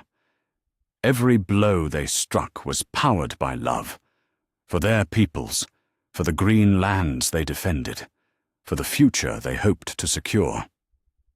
Every parry was guided by wisdom, the accumulated experience of countless battles, the hard-won knowledge of how to face impossible odds and prevail. The battle raged across the slopes of Mount Doom with such fury that the very mountain shook. Rocks fell like rain from the trembling peaks. The fires within Orodruin roared higher, as if responding to the violence being done on its slopes. The air itself seemed to burn where Sauron's power met the combined might of Gil-galad and Elendil. In the end, it was not superior strength that gave them victory, but superior sacrifice. Both kings understood what was required of them, and neither flinched from the cost. Gil-galad grasped Sauron's hand, the very hand that bore the One Ring, and held it fast despite the agony that contact brought him. The heat of the ring, the malice of its creation, the concentrated evil of all Sauron's works, burned through the High King's flesh like acid. But he didn't let go. Elendil, seeing his allies sacrifice, drove Narsil deep into Sauron's chest, piercing the armor of shadow and flame that had turned aside lesser blows. The sword's blade, wrought with all the power and skill of Numenor's greatest days, cut through even the spiritual defenses of Amaya, finding the heart of darkness that beat within the Dark Lord's breast. Both kings died in that moment, consumed by the forces they had dared to confront, but their sacrifice was not in vain. Sauron, struck down by their combined assault, fell broken on the slopes of Mount Doom. His physical form was shattered, his power scattered, his dominion over Middle-earth ended in a moment of perfect, terrible justice. It was left to Isildur, Elendil's son, to complete what his father had begun. With the broken hilt of Narsil, all that remained of the great sword after its blade had done its work, he cut the One Ring from Sauron's fallen hand. In that moment, the Dark Lord's spirit was finally severed from the anchor that had allowed him to maintain physical form. Sauron was defeated as completely as any being could be without divine intervention. Two mortals had achieved what the Valar themselves had deemed too dangerous to attempt. But was it truly death, or merely another defeat? The question haunted Isildur as he stood, holding the ring, feeling its weight and sensing the malice that still pulsed within the gold. Sauron's body was broken, his tower fallen, his armies scattered. But something still remained, some essence of will and hatred that had not been destroyed by even the ultimate sacrifice of two kings.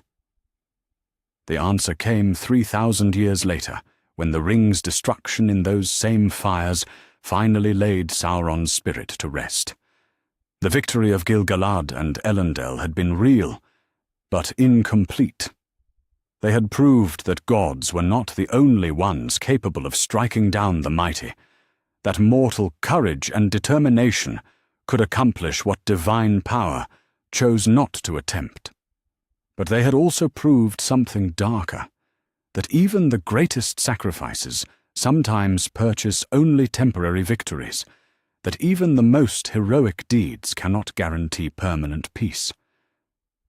The last alliance had saved Middle-earth, but it could not save it forever. The price of freedom, it seemed, was eternal vigilance, and the willingness of new heroes to pay the same price their predecessors had paid, again and again, for as long as evil chose to test the resolve of good. Chapter 7. Huan, the Hound Who Already Did It. Long before Gil-galad and Elendil made their final stand on Mount Doom, long before Eru himself reshaped the world to destroy Sauron's physical form, there was another who faced the Dark Lord in single combat and emerged victorious. Not a king or a god, not a wizard or a warrior prince, but a hound. Huan of Valinor, greatest of all the hunting dogs that ever ran beneath the stars, had already accomplished what others would spend ages trying to achieve. He had defeated Sauron in direct combat, forced him to flee in terror, and proven that even one of the Maiar could be overcome by a being of sufficient courage and destiny. The tale of that victory takes us back to the darkest days of the First Age, to a time when hope seemed but a memory, and the light of the world was dying beneath the shadow of Morgoth's dominion. It was the time of Beren and Luthien, of the most impossible quest ever undertaken, by any of the children of Eru, the theft of a Silmaril from the very crown of the Dark Lord himself. But before that quest could reach its conclusion, before Beren could stand in the throne room of Angband and face powers beyond mortal comprehension, he would have to pass through a realm where Sauron ruled as absolute lord of terror and despair. The Isle of Werewolves had once been fair Tol Sirion, a green island in the river that bore the same name, crowned by the tower of Minas Tirith, where Finrod Felagund had kept watch against the shadow. It was there that Sauron had achieved one of his first great victories in the Wars of Beleriand, overwhelming Finrod's garrison through treachery and assault, claiming the tower for his own dark purposes. What Sauron created on that island defied every natural law and divine commandment. He filled the dungeons beneath the tower with horrors that had never walked in the light of day. He bred wolves of unnatural size and malice, creatures whose very existence was an affront to the beauty of creation. Most terribly of all, he learned the art of lycanthropy, the binding of spirits to wolf flesh, the creation of werewolves whose hunger could never be sated, and whose loyalty to their master was absolute. From Tol Gaurhoth, the Isle of Werewolves, Sauron's influence spread like a poison through all the lands around. His servants roamed the forests and hills, hunting down any who opposed Morgoth's dominion. The very air around the island grew thick with malice and despair. Even the bravest warriors learned to turn aside rather than risk the crossing to that cursed place. It was to this island of nightmares that Beren came in his desperate quest to win the hand of Luthien Tinuviel. The Elf Lord Thingol had set him a task that was meant to be impossible, to bring back a Silmaril from Morgoth's crown, thinking thereby to rid himself of the mortal who dared love his immortal daughter. But Beren, driven by love beyond all reason, and aided by Finrod Felagund, who was bound by oath to help him, had set out anyway. The company that approached Tol Gaurhoth was small and seemingly hopeless. Beren himself, a mortal man, however valiant, armed with nothing but his courage and his desperate love. Finrod, king of Nargothrond, wise and powerful, but still only one elf lord against all the forces of darkness. 10 loyal warriors who had volunteered to follow their king into certain doom. They had tried stealth at first, disguising themselves as orcs through Finrod's magic, hoping to slip past Sauron's defenses unnoticed. But the necromancer's arts were too strong, his perception too keen. He had seen through their deceptions as easily as looking through clear water, and now they lay chained in his dungeons, awaiting whatever fate their captor chose to devise. One by one, Sauron had subjected them to his tortures, trying to break their wills and learn the truth of their mission.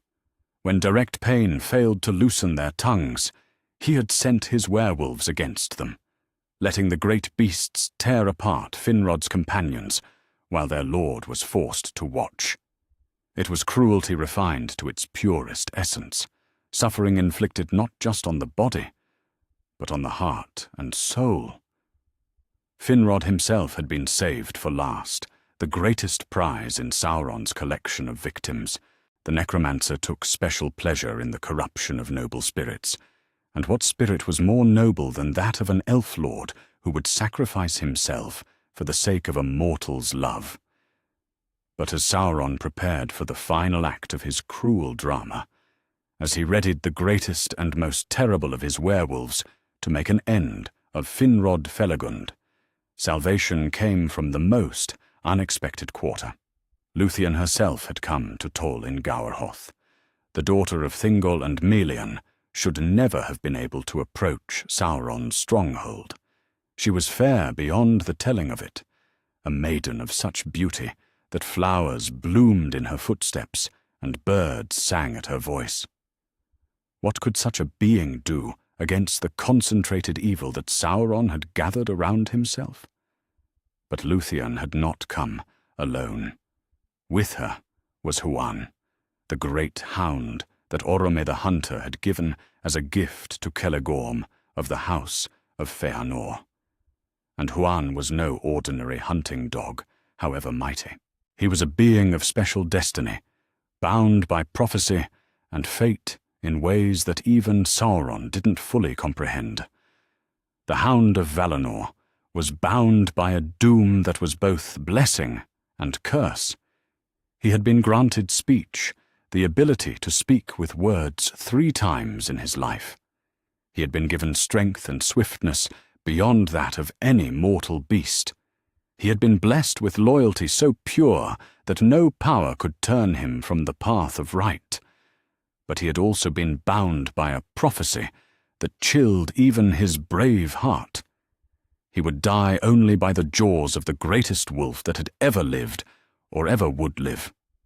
Until that fated encounter, no harm could come to him. No weapon could pierce his hide. No spell could bind his limbs.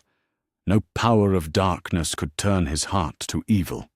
When Luthien's song rose above the Isle of Terror, when her voice challenged the darkness that Sauron had spread like a shroud over his domain, the necromancer emerged to meet this unexpected threat. He had expected fear, expected the maiden to flee before his terrible presence. Instead, he found defiance. "Release Beren and his companions," Luthien sang, her voice carrying harmonies that made the very stones of Sauron's tower tremble. "Let them go free, or face the consequences of your cruelty." Sauron laughed, the sound like the grinding of millstones and the collapse of mountains. What threat could this slip of an elf-maid pose to one of the Maiar? What danger could she represent to the Lieutenant of Morgoth himself? His answer was to take the form of a werewolf himself, not one of the corrupted creatures he had bred in his dungeons, but a wolf shape of his own devising, massive and terrible beyond imagining. His fur was black as the space between stars, his eyes burned with malice like hot coals, his jaws could have crushed stone. When he howled, the very air seemed to catch fire with the hatred in his voice.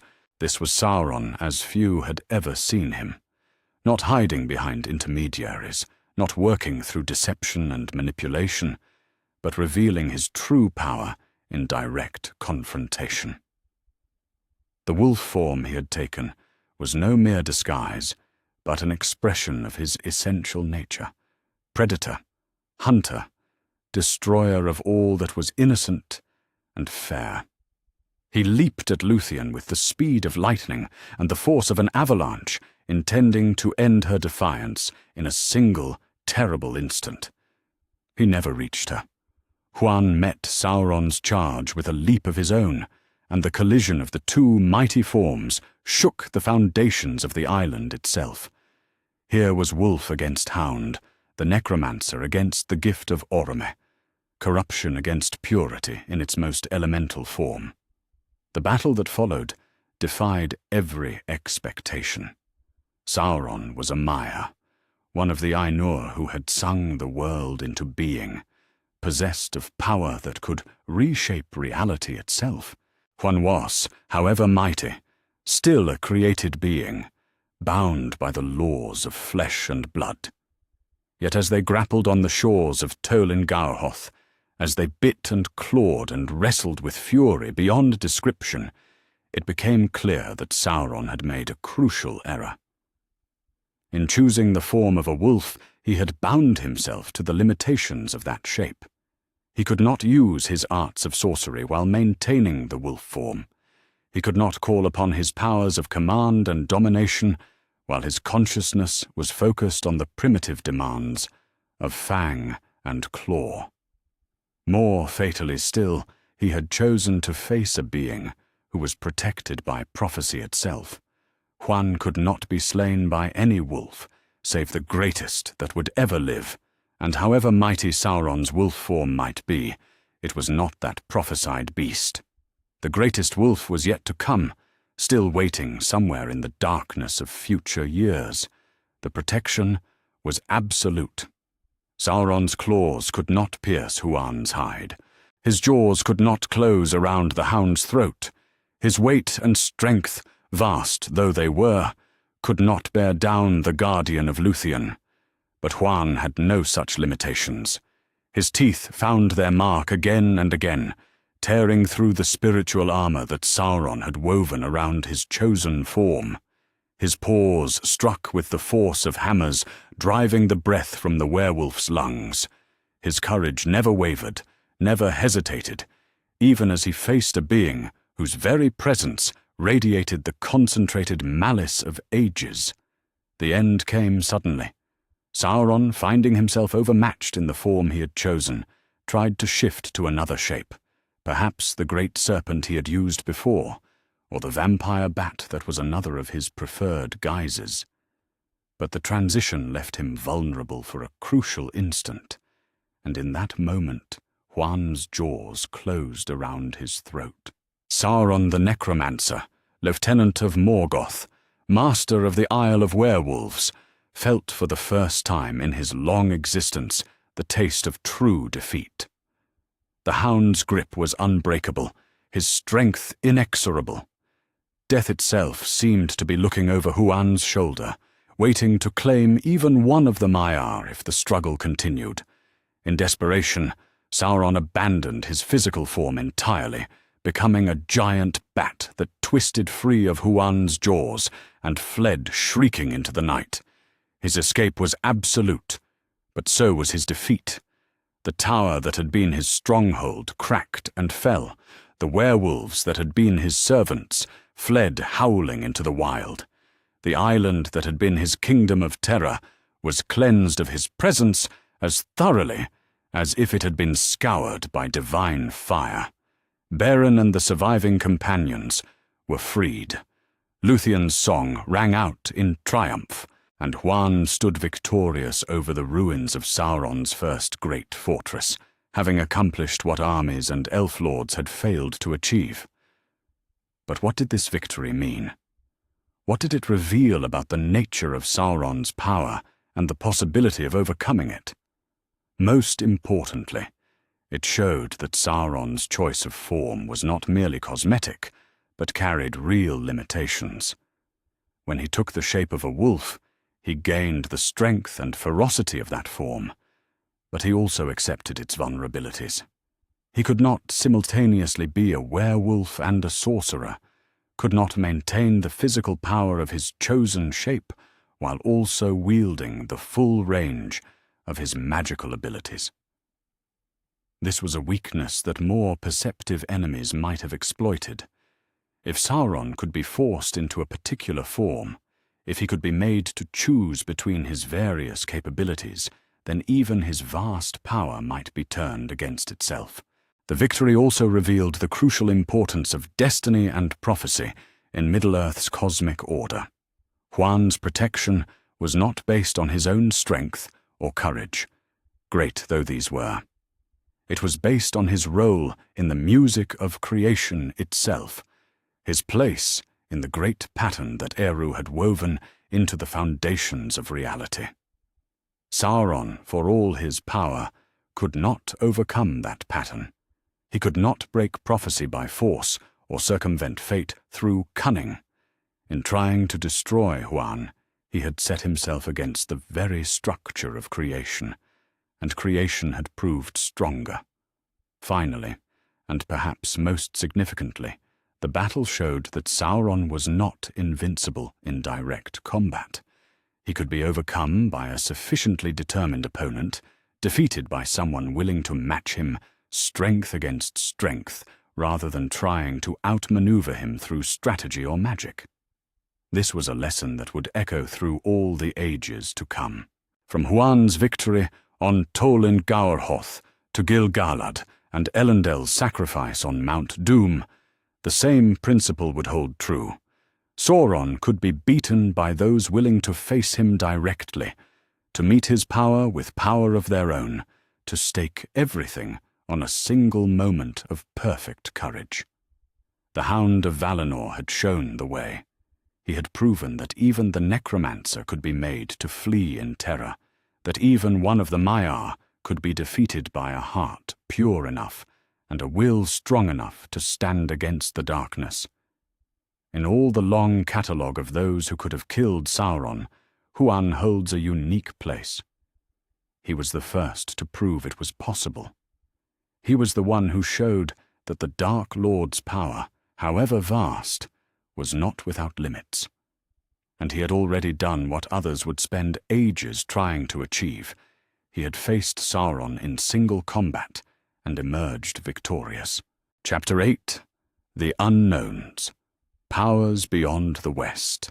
In the great chronicles of Middle-earth, in the Red Book of Westmarch and the Annals of Rivendell, in all the songs and stories that preserve the memory of the elder days, there are gaps, silences, places where the narrative falters and admits, with the humility of true wisdom, that not everything can be known. Some of these unknowns are merely matters of lost history, records destroyed in wars, memories faded with the passing of ages, details too small to survive the great tellings. But others are more troubling, more significant. They speak of powers that operated beyond the sight of the wise, beings whose very existence challenges our understanding of who could have killed Sauron and why they chose not to try.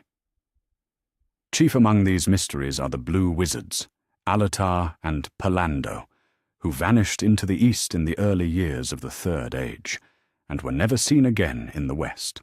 Their mission was clear: to counter Sauron's influence among the peoples of the eastern and southern lands, to kindle resistance where his shadow fell heaviest, to ensure that when the final battle came, the Dark Lord would not command the allegiance of all the world outside the west. But did they succeed?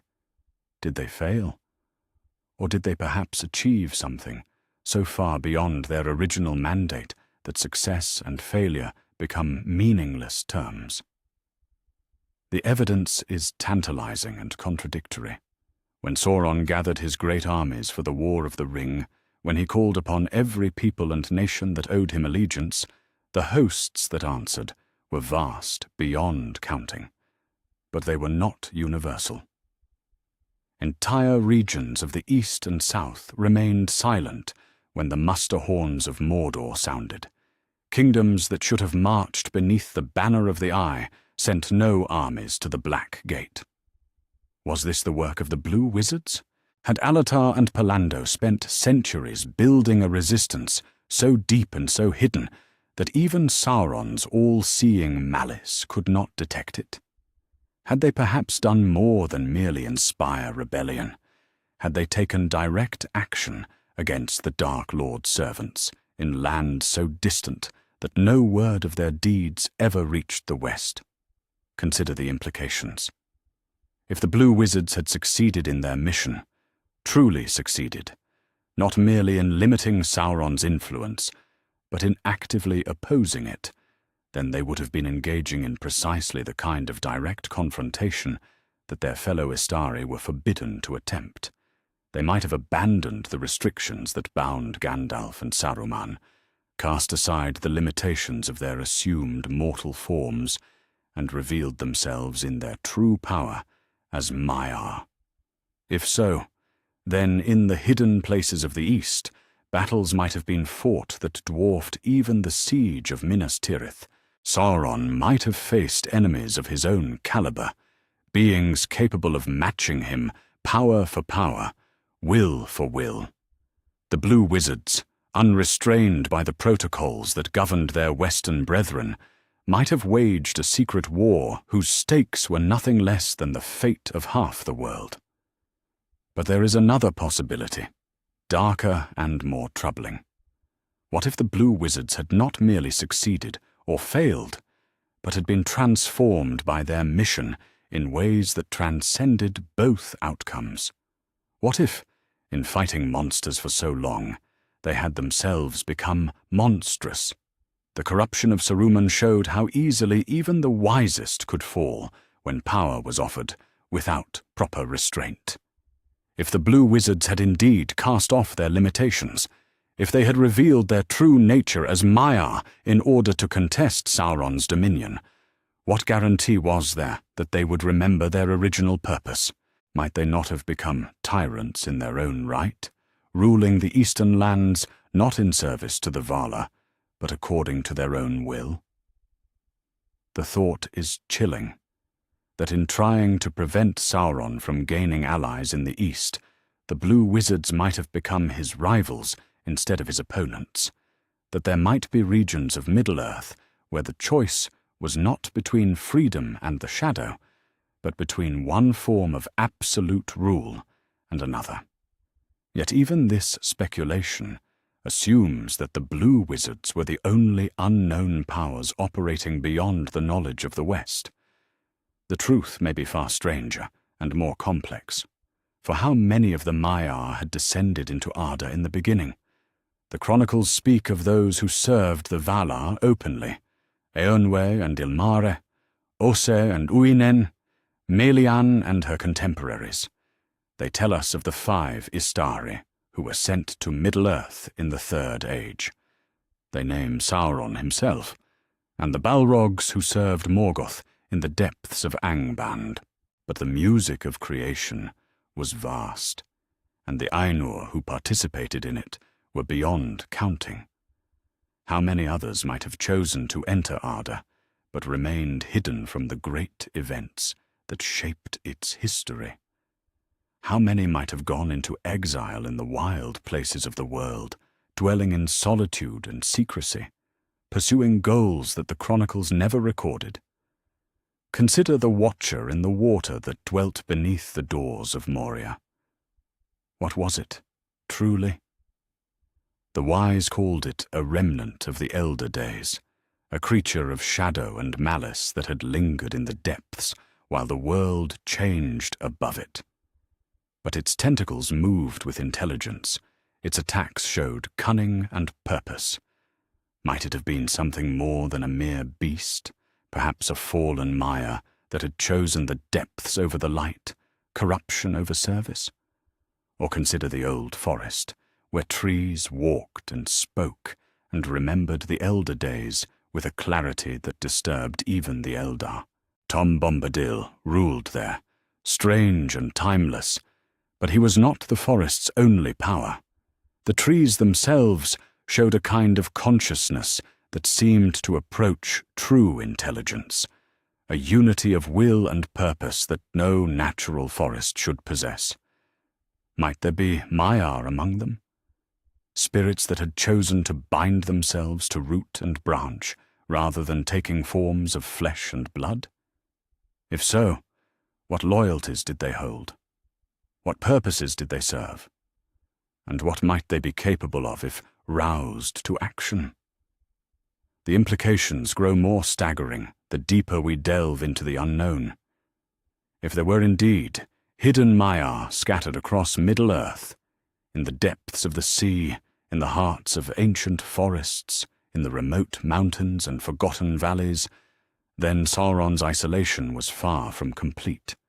He might have faced not just the organized opposition of the West, but the hostility of powers whose very existence remained secret. Some of these beings might have been his equals in strength, others might have surpassed him. All of them would have had access to knowledge and abilities that he could only guess at, advantages that came from centuries or millennia of undisturbed study and growth. And if even one of them had chosen to act directly against the Dark Lord, if some forgotten Maya had decided that Sauron's threat was too great to ignore, then the war that shaped the fate of Middle-earth might have been decided by battles that no chronicler ever recorded, victories and defeats that remain hidden in the shadows of history. But perhaps the most disturbing possibility is that some of the unknown powers were older than the Ainur themselves. The chronicles speak of darkness that existed before the music of creation, of voids and emptiness that preceded even Eru's first thought. What dwelt in those primordial depths? What entities might have existed before the very concept of good and evil was given form? Ungoliant, the spider of primordial darkness, was one such being. She had come from the void itself, from the spaces between thought and creation, bringing with her a hunger that could devour even the light of the two trees. If she could exist, if she could challenge even Morgoth himself, what other powers might share her ancient origin? The implications are almost too vast to contemplate. If Middle-earth harbored beings that predated creation itself, entities whose power derived from sources older than the music of the Ainur, then Sauron might have been a newcomer in a conflict far more ancient and complex than any of the chronicles suggest. Such beings would not be bound by the moral constraints that limited the Vala, nor by the spiritual nature that defined the Maya. They would be utterly alien, operating according to principles that even the wisest couldn't comprehend. If they chose to act, if some cosmic imperative drove them to oppose or support Sauron's ambitions, then the very foundations of reality might tremble under the force of their intervention. These are speculations, of course, guesses built upon hints and shadows, theories constructed from the gaps in our knowledge rather than the certainties of recorded fact. But they remind us that the question of who could kill Sauron cannot be answered simply by cataloguing the known powers of Middle-earth. In the darkness beyond the reach of even the most far-seeing eyes, in the hidden places where no chronicle penetrates, there may be answers that would astound and terrify us. Powers that could have ended Sauron's threat with a thought, beings that chose not to act for reasons we cannot fathom, entities whose very existence would redefine our understanding of strength and weakness, victory and defeat. The blue wizards vanished into the east and were never seen again. What they found there, what they became, what they accomplished, these remain mysteries that may never be solved. But their disappearance serves as a reminder that the war against the shadow was fought on battlefields we never saw, by warriors whose names we never learned, using weapons and strategies that remain forever beyond our knowledge. In the catalogue of those who could have killed Sauron, the unknowns may be the most significant entry of all. Not because we can name them or describe their powers, but because we cannot. Because they remind us that in Middle-earth, as in all truly vast and ancient worlds, the greatest powers often work in silence, achieving their purposes through means so subtle and far-reaching that even the wisest remain unaware of their influence. Somewhere in the shadows of history, in the gaps between the known and the recorded, the real war against darkness may have been won or lost a dozen times over, and we will never know. Chapter 9. Ungoliant, the darkness that devours gods. Before the music of creation gave birth to the Ainur, before even Eru's first thought shaped the timeless halls, there was darkness. Not the mere absence of light that mortals know, but something far older and more terrible, a primordial void that hungered for existence itself, a darkness so absolute that it preceded the very concept of illumination. From that darkness came Ungoliant. She was not created in the way that the children of Eru understand creation. She was not sung into being by the music of the Ainur, not shaped by divine thought or given purpose by cosmic design. She simply was, a manifestation of the void itself, an embodiment of the hunger that exists in the spaces between things, the desire to consume that predates even the desire to be. When she first appeared in the chronicles of Arda, crawling from whatever nameless pit had spawned her, she brought with her powers that defied every law of creation. She could weave webs of darkness so absolute that they devoured light itself. Her appetite was beyond imagining, not mere physical hunger, but a metaphysical craving that sought to unmake the very foundations of existence. And in her ancient, alien intelligence, she had identified the one force in all of Arda, that could satisfy her deepest need, the light of the two trees of Valinor. The trees of the Valar were more than mere sources of illumination. They were the heart of all light in the world, the wellspring from which flowed every gleam of star and glimmer of dawn. Telperion the White and Laurelin the Gold stood in the courts of Valinor, like pillars supporting the very concept of beauty itself. Their radiance was so pure, so fundamental to the nature of creation, that to extinguish them would be to wound reality itself. It was precisely this quality that drew Ungoliant's attention. For ages she had dwelt in the shadowy seas, in the dark places beyond the reach of even the Valar's sight, growing ever hungrier and ever more desperate for the sustenance that only absolute light could provide. She had fed on lesser illumination, starlight, moonbeams, the faint glow of distant fires, but these were mere appetizers to the feast she truly craved. When Melkor came to her, when the fallen Vala sought her aid in his war against the other powers of the world, she listened with the patience of one who had waited since before time began. Melkor promised her the light of the two trees, promised her the chance to devour the very source of all illumination in Arda.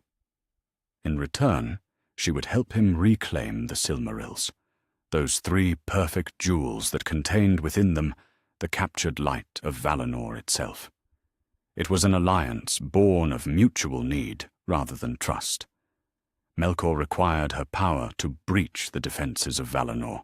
Ungoliant required his access to reach the trees themselves.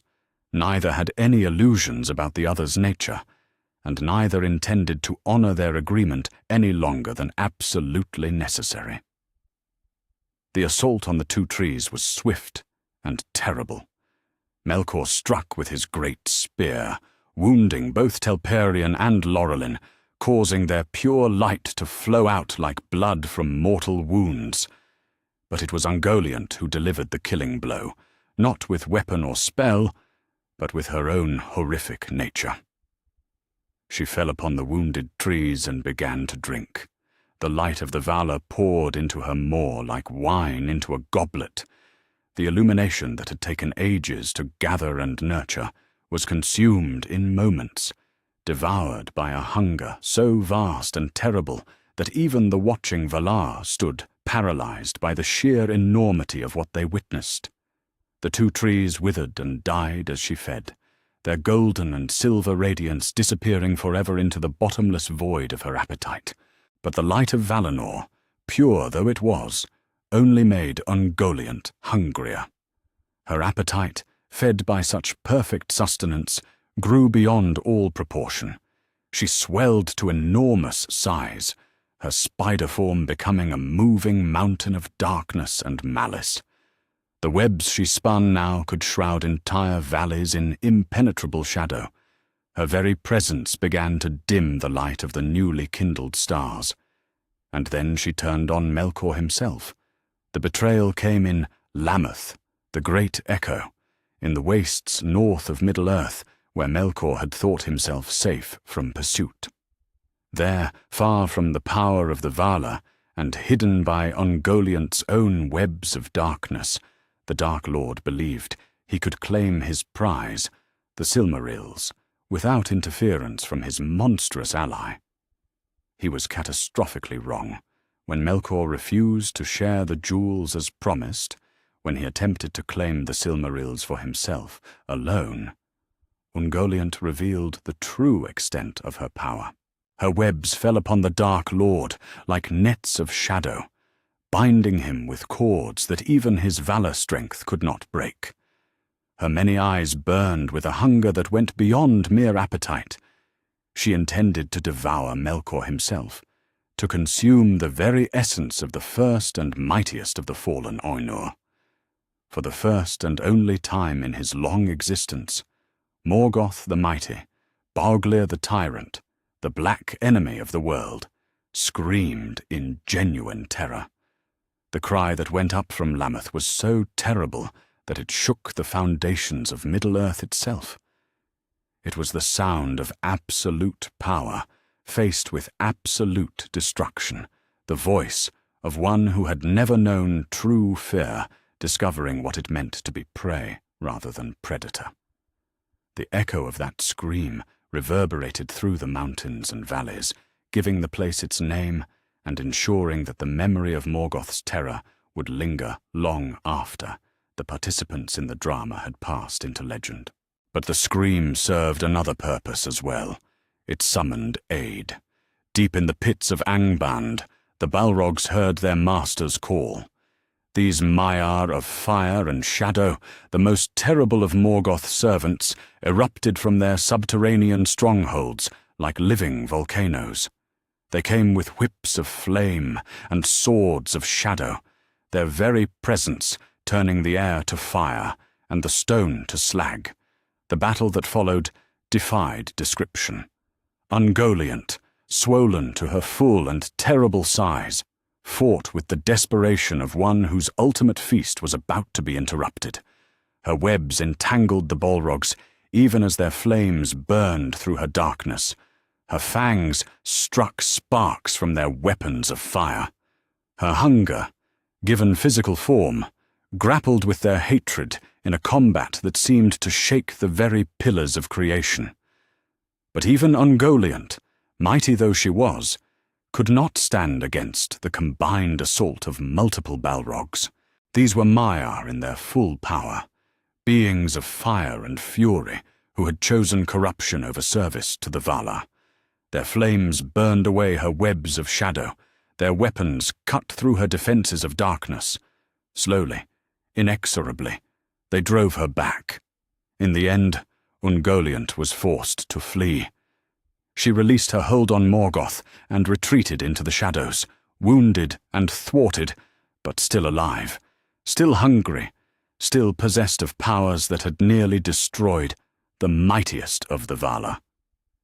Her retreat took her south, into the dark places of the world where even the Balrogs feared to follow. There, in some lightless cavern or forgotten abyss, she disappeared from the knowledge of both elves and men. Some say she died of her own insatiable hunger, devouring herself when no other sustenance could be found. Others believe she descended into depths beyond the reach of any light, waiting in patient darkness for some future opportunity to feed. But her legacy lived on. In the hidden places of Middle-earth, her offspring spread like a plague of darkness. The great spiders that haunted the forests and mountains, that built their webs in forgotten caves and abandoned ruins, these were her children, carrying within their smaller forms some fragment of her primordial hunger. Greatest among them was Shelob, the shea-spider of the tunnel of Torek Ungol, who inherited not just her mother's appetite, but also her cunning and her malice. For ages, Shelob lurked in her lair, feeding on orcs and men and any creature foolish enough to venture into her domain. Her very existence served as a reminder that Ungoliant's power lived on, diminished but not destroyed, waiting for the right moment to emerge once more. Which brings us to the question that haunts all who know this tale. What would have happened if Ungoliant had encountered Sauron instead of Morgoth? What if the primordial spider had set her sights not on the mightiest of the Valar, but on his greatest servant? The implications are staggering. Sauron, for all his power and cunning, was not Morgoth's equal. The Dark Lord, whom Ungoliant had nearly devoured, was the most powerful of all the Ainur who had entered Arda, a being whose strength dwarfed that of any Maiar. If Ungoliant could overcome Morgoth, even temporarily, what could she have done to Sauron? The answer lies in understanding the nature of her power. Ungoliant was not bound by the laws that governed the Ainur. She did not derive her strength from the music of creation or from service to any higher purpose. Her power came from the void itself, from the hunger that existed before existence, from the darkness that preceded light. This meant that the spiritual defenses that might protect a Maya against the attacks of another Maya would be useless against her. The corrupted nobility that still remained in Sauron's nature, the spark of his original creation as Mehron of Orla's household, would provide no shield against a hunger that sought to devour existence itself. More troubling still, Ungoliant's method of attack was uniquely suited to destroying Sauron's particular form of power. The Dark Lord had invested much of his strength in external objects, first in the various forms he wore, later in the One Ring itself. His power was tied to physical anchors, to material vessels that could be touched, grasped, consumed. Ungoliant's hunger was specifically drawn to such concentrated power. Just as she had been unable to resist the light of the two trees, just as she had sought to devour the Silmarils themselves, she would have been irresistibly drawn to the One Ring. And unlike Isildur, unlike any mortal who might claim the ring for good or ill, Ungoliant would not have worn it or wielded it. She would have eaten it. The thought is almost too terrible to contemplate. If Ungoliant had encountered Sauron and somehow managed to devour the One Ring along with its maker, the destruction would have been absolute. There would have been no spirit lingering in the shadows, no possibility of return or resurrection. Sauron would have been consumed as utterly as the light of the two trees, his very essence unmade by a hunger that recognized no distinction between good and evil, creation and destruction. But perhaps more disturbing is the question of what would have happened afterward. Would Ungoliant, fed on such a feast of power and malice, have been satisfied? Or would her appetite, glutted on the concentrated evil of the One Ring, have grown beyond even her previous limits? A Ungoliant, empowered by the consumption of Sauron, might have posed a threat that dwarfed even the Dark Lord himself. She might have become something beyond the power of any force in Middle-earth to contain, a void that consumed light and shadow alike, a hunger that devoured friend and foe without distinction. The very possibility reveals something profound about the nature of power in Tolkien's world.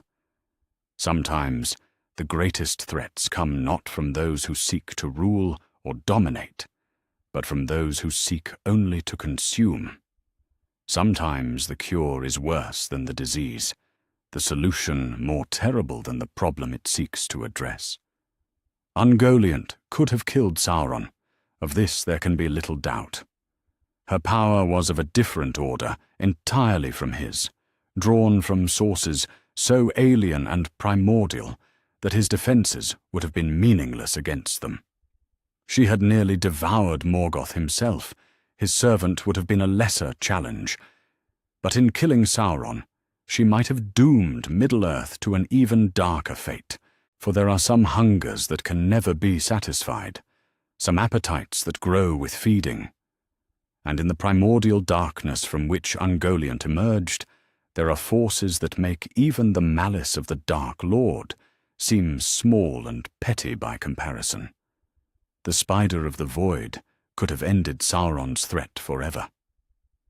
But in doing so, she might have begun a new and more terrible chapter in the history of Middle-earth, one written not in the familiar terms of good and evil, but in the alien language of hunger and void, consumption and unmaking. Perhaps it is well that she chose to retreat into the dark places of the world, to disappear from the knowledge of the wise. For some questions are too dangerous to answer, and some solutions are worse than the problems they would solve. Chapter 10. The Blue Wizards. Lost Powers of the East. In the early years of the Third Age, when Sauron's shadow was beginning to stretch across Middle-earth once more, but had not yet revealed its full extent, 5 figures walked the grey shores of Mithlond. They appeared as old men, bent by years and clothed in simple robes, carrying nothing but staffs, and the wisdom of ages beyond counting. To those who watched them arrive, They seemed like wandering scholars, or perhaps mendicant priests, seeking passage to distant lands. They were, in truth, Maiar, servants of the Valar, sent to contest the growing power of the Shadow. The Istari had come to Middle-earth under strict limitations, their true natures hidden, their vast powers constrained by the forms they had chosen to wear. They were forbidden to match Sauron's might with might of their own, forbidden to rule through fear or domination, forbidden to reveal themselves as anything more than wise counselors and guides.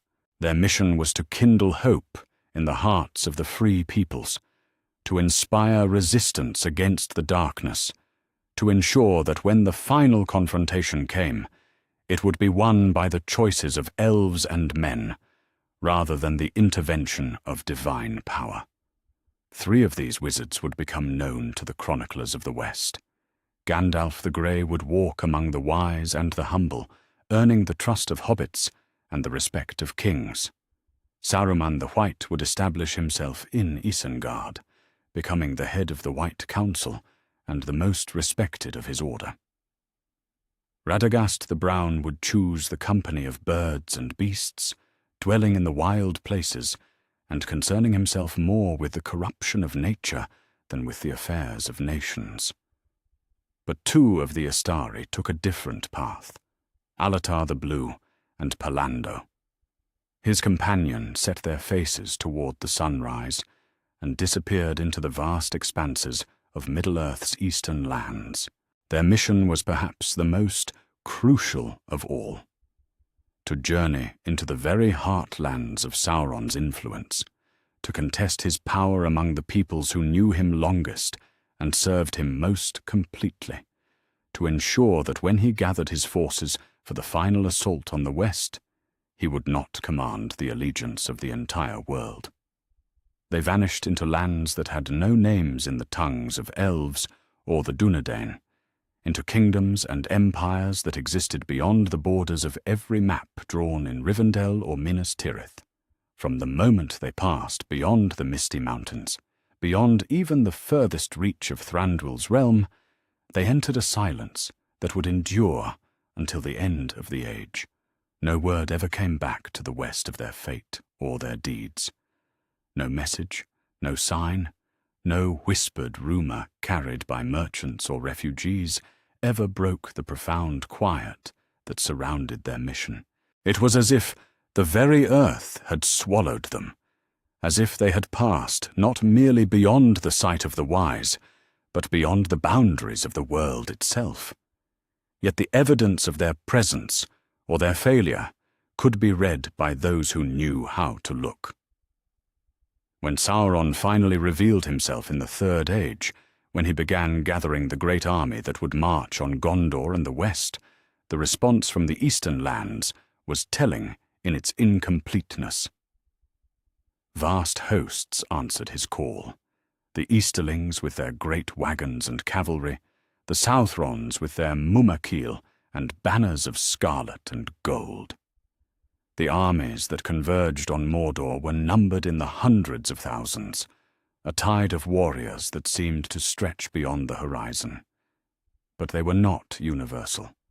Entire regions that should have contributed to Sauron's host remained mysteriously absent from his muster rolls. Kingdoms that had traded with Mordor for centuries sent no tribute of soldiers. Peoples who dwelt closest to the Dark Lord's ancient strongholds, who should have been most completely under his dominion, provided no warriors for his final assault. Were these absences the work of the Blue Wizards? Had Alatar and Pallando succeeded in their impossible mission, turning entire nations away from the Shadow's embrace? Had they perhaps done more than merely inspire resistance? Had they taken direct action to prevent Sauron's eastern allies from joining his cause? The implications are staggering. If the Blue Wizards had succeeded even partially in their mission, if they had managed to deny Sauron the full strength of his eastern empire, then the Battle of the Pelennor Fields might have told a very different story. The armies of Gondor and Rohan, already stretched to their breaking point, might have been completely overwhelmed if Sauron had commanded twice or 3 times as many forces. But success in such a mission would have required the Blue Wizards to act in ways that went far beyond their original mandate, to turn entire nations against Sauron, to break the bonds of centuries of servitude and fear, would have demanded not just counseling and guidance, but direct intervention on a massive scale. It would have required them to abandon the careful limitations that bound their colleagues in the West. This raises the most troubling question of all. What had the Blue Wizards become? The corruption of Saruman showed how easily even the wisest of the Astari could fall when power was offered without restraint. If the Blue Wizards had indeed cast aside their limitations, if they had revealed their true nature as Maya in order to contest Sauron's dominion more effectively, what guarantee was there that they would remember their original purpose? Tolkien himself left multiple answers to this question, each more disturbing than the last. In some tellings, the Blue Wizards had simply failed, falling to corruption or despair in the face of an impossible task. They had become cult leaders or tyrants in their own right, ruling over eastern kingdoms with the same iron hand that Sauron used in Mordor. The absence of certain peoples from Sauron's final army was not evidence of successful resistance, but proof that they were already enslaved to different masters. In other versions, the Blue Wizards had succeeded too well, transcending their original nature and becoming something beyond both good and evil. They had achieved a kind of enlightenment that removed them from the struggle between shadow and light entirely, making them indifferent to the fate of Middle-earth and its peoples. Their absence from Sauron's hosts was matched by their absence from the forces of good. They had become neutral powers, concerned only with their own elevated understanding. Perhaps most chilling was the possibility that they had succeeded exactly as intended, but had paid a price that made their victory meaningless. They had indeed turned the eastern lands against Sauron, but in doing so had revealed the terrible cost of opposing absolute evil with absolute power. The kingdoms they had liberated had been devastated by the conflict, their populations scattered or destroyed, their lands turned into wastelands where nothing could grow. But there was another possibility, one that haunted the wise more than any tale of failure or corruption. What if the Blue Wizards had not merely succeeded in their mission, but had exceeded it beyond all expectation? What if they had not just denied Sauron his eastern armies, but had found a way to strike at the Dark Lord himself?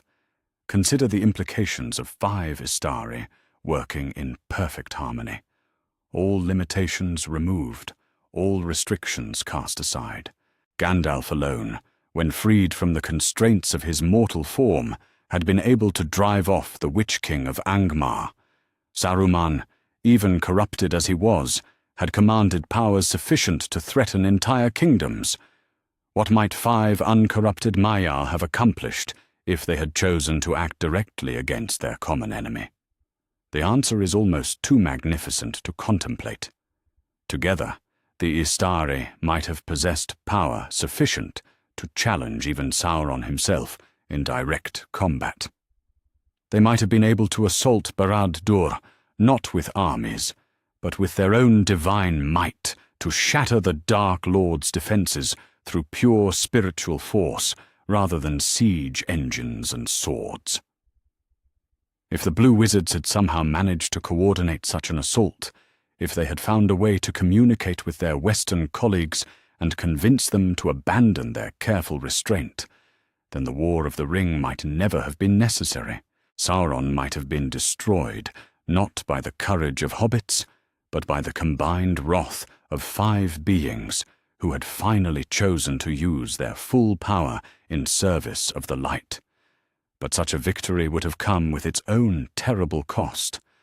The very restraint that the Astari showed, the careful limitations they accepted, was part of what made them forces for good rather than merely forces for change. Power without restraint, even power used for righteous purposes, has a tendency to corrupt those who wield it. A group of Istari who had cast aside all limitations in order to destroy Sauron might have found it difficult to accept limitations ever again. They might have become the very thing they sought to destroy, absolute rulers, convinced of their own righteousness, imposing their will upon Middle-earth, regardless of what its peoples might desire for themselves. This, perhaps, is why the blue wizards vanished so completely from the knowledge of the West, not because they failed in their mission, but because they succeeded too well. They had found the power to destroy Sauron, but in doing so had discovered truths about themselves that were too dangerous to share. The silence that surrounds their fate might not be the silence of death or failure, but the silence of wisdom, the recognition that some victories are too costly to celebrate, some successes too dangerous to repeat. If the blue wizards had indeed found a way to kill Sauron, they might have chosen to disappear entirely rather than risk becoming the next great threat to Middle-earth's freedom. In the end, we are left with questions rather than answers, with possibilities rather than certainties. The blue wizards remain the greatest unknown in the long catalogue of those who could have killed Sauron. They possessed the power, they had the opportunity, and they vanished into circumstances that might have provided the means. Whether they used that opportunity and what they became in the process are mysteries that may never be solved. But their very existence serves as a reminder that in the vast expanse of Middle-earth, in the hidden places beyond the reach of chronicler and bard, the real war against darkness might have been fought by warriors whose names we will never know, using weapons we cannot imagine, achieving victories that remain forever hidden in the shadows of history. The blue wizards could have killed Sauron. That much seems certain. Whether they did so, and at what cost, remains one of the great unanswered questions of the Third Age, a silence that speaks louder than any song of victory or tale of defeat. Chapter 11. Tom Bombadil, the Myth of Invincibility. In the old forest, where the trees remember the elder days and whisper secrets that even the Eldar have forgotten, there dwells a being so ancient that he calls himself the eldest. Tom Bombadil, Old Tom, fatherless, the master, has become perhaps the most misunderstood figure in all of Middle-earth's long chronicle. Among those who seek to catalogue the powers that could have destroyed Sauron, his name appears again and again, spoken with the reverence reserved for ultimate authorities. The reasoning seems simple enough. Tom Bombadil is immune to the One Ring, the ring that corrupts all who touch it, that bends even the strongest wills to its master's purpose, that carries within its golden circle the concentrated malice of the Dark Lord himself. This ring has no power over Tom. When Frodo placed it upon his finger in Tom's house, when the hobbit should have vanished from sight and fallen under the ring's influence, nothing happened. Tom could see him clearly, as if the ring were nothing more than a trinket of brass and glass. Surely, the argument goes, a being immune to Sauron's greatest work must possess power sufficient to destroy its maker. Surely Tom Bombadil, who laughs at the ring's attempts to master him, could have ended the Dark Lord's threat with a song and a smile. This logic has a seductive simplicity to it. It offers easy answers to hard questions, suggesting that Middle-earth salvation lay not in the sacrifice of heroes or the intervention of the Vala, but in the hands of a merry fellow who cares for nothing but his garden and his river and his beloved Goldberry. If only the wise had been less wise, if only they had entrusted the ring to Tom instead of sending it to Mount Doom, how much suffering could have been avoided. But this reasoning rests on a fundamental misunderstanding of what Tom Bombadil truly is, and more importantly, what he is not. To understand Tom's immunity to the ring, we must first understand the nature of his power. Tom Bombadil is not powerful in the way that Gandalf is powerful, or Elrond, or even Saruman in his corruption. His strength does not derive from vast knowledge or accumulated wisdom, or the ability to command forces beyond the reach of ordinary beings. His power is something far more fundamental and far more limited. Tom Bombadil is master of his own domain. The old forest, the Withywindle, the hills and dales that lie between the Brandywine and the Barrow Downs, these are Tom's kingdom, and within their borders his word is law absolute. The old man Willow, ancient and malicious, bends to Tom's will, not because Tom is stronger than the tree, but because the tree exists within the sphere of Tom's mastery. The Barrow Wights that haunt the ancient tombs flee at his approach, not because they fear his power, but because they recognize his authority over the land they inhabit. But that authority extends no further than the boundaries of his chosen realm. Step beyond the old forest, cross the last stream that acknowledges Tom as its master, and his power simply ceases to exist. He becomes, in the vast context of Middle-earth's affairs, irrelevant. This was the crucial insight that guided the Council of Elrond in their deliberations over the ring's fate. When the question arose of entrusting the ring to Tom's keeping, when some suggested that his immunity made him the obvious choice for its guardian, Gandalf spoke words that revealed the true nature of the problem. "He is a strange creature," the wizard said, "but maybe I should have said strange by nature. He is the master, but he would be a most unsafe guardian, and that alone is answer enough. He would soon forget it, or most likely throw it away. Such things have no hold on his mind. He would be a most unsafe guardian, and that alone is answer enough." But Gandalf's deeper concern went beyond mere forgetfulness. "But in any case," he continued, "to trust the ring to him is beyond reason. He is secure from the ring, but his immunity to the ring will not endure if the Dark Lord rules over all. He will fall, last as he was first, and then night will come." These words, spoken by one who knew both Tom and Sauron better than any other being in Middle-earth, reveal the fundamental flaw in the argument for Tom's omnipotence. His immunity to the ring does not make him more powerful than its maker. It simply makes him irrelevant to the ring's purpose. The One Ring was forged to dominate and control, to bend the wills of others to the service of its master. Its power lies in its ability to corrupt, to seduce, to offer strength and knowledge to those who desire them. But Tom Bombadil desires nothing beyond what he already possesses. He seeks no greater power, no wider dominion, no deeper knowledge. The ring's temptations simply pass by him like water flowing around a stone.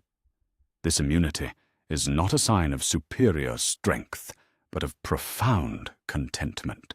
Tom is immune to the ring in the same way that a man with no hunger is immune to poisoned food, not because he has any power over the poison, but because he has no inclination to consume it in the first place. More tellingly still, Tolkien himself addressed this question directly in his letters, making clear that Tom's immunity should not be confused with invincibility. "Tom Bombadil is not an important person," he wrote, "to the narrative. I suppose he has some importance as a comment. I do not really write like that. He is just an invention, but I cordially welcome applicability. And Tom as a comment, if you like, on the mystery of the story. He represents something that I feel important, though I would not be prepared to analyze the feeling precisely. I would not, however, have left him in if he did not have some kind of function. I might put it this way. The story is cast in terms of a good side and a bad side. But both sides, in some degree, conservative or destructive, want a measure of control. But if you have, as it were, taken a vow of poverty, renounced control, and take your delight in things for themselves without reference to yourself, watching, observing, and to some extent knowing, then the question of the rights and wrongs of power and control might become utterly meaningless to you, and the means of power quite valueless. In other words, Tom Bombadil represents something outside the struggle between good and evil, power and freedom, dominion and rebellion. He is not a potential solution to the problem of Sauron, because he does not recognize that Sauron is a problem. The Dark Lord's ambitions, his desire to rule and control and dominate, are simply incomprehensible to a being who has renounced all such desires.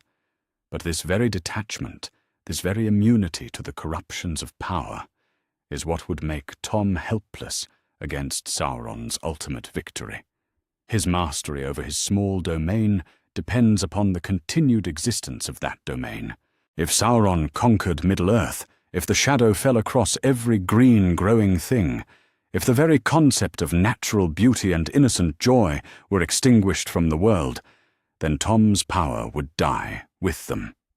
He would fall last, as Gandalf said, but he would fall, not through corruption or defeat in battle, but through the simple extinction of everything that gave his existence meaning. A world ruled by Sauron would have no place for Tom Bombadil, and Tom Bombadil would have no place in such a world. This is perhaps the most important lesson that Tom's immunity teaches us about the nature of the ring and its master. Sauron's power was not merely physical or military, it was spiritual and conceptual. His victory would not just mean the conquest of territories and the enslavement of peoples, but the transformation of reality itself according to his vision of perfect order and absolute control. In such a world, beings like Tom Bombadil could not exist, not because Sauron would actively destroy them, but because the very foundations of their existence would be incompatible with his new order. Tom's power comes from his harmony with the natural world, his joy in things as they are rather than as they might be made. In a world reshaped according to Sauron's will, such harmony would be impossible, such joy would be forbidden.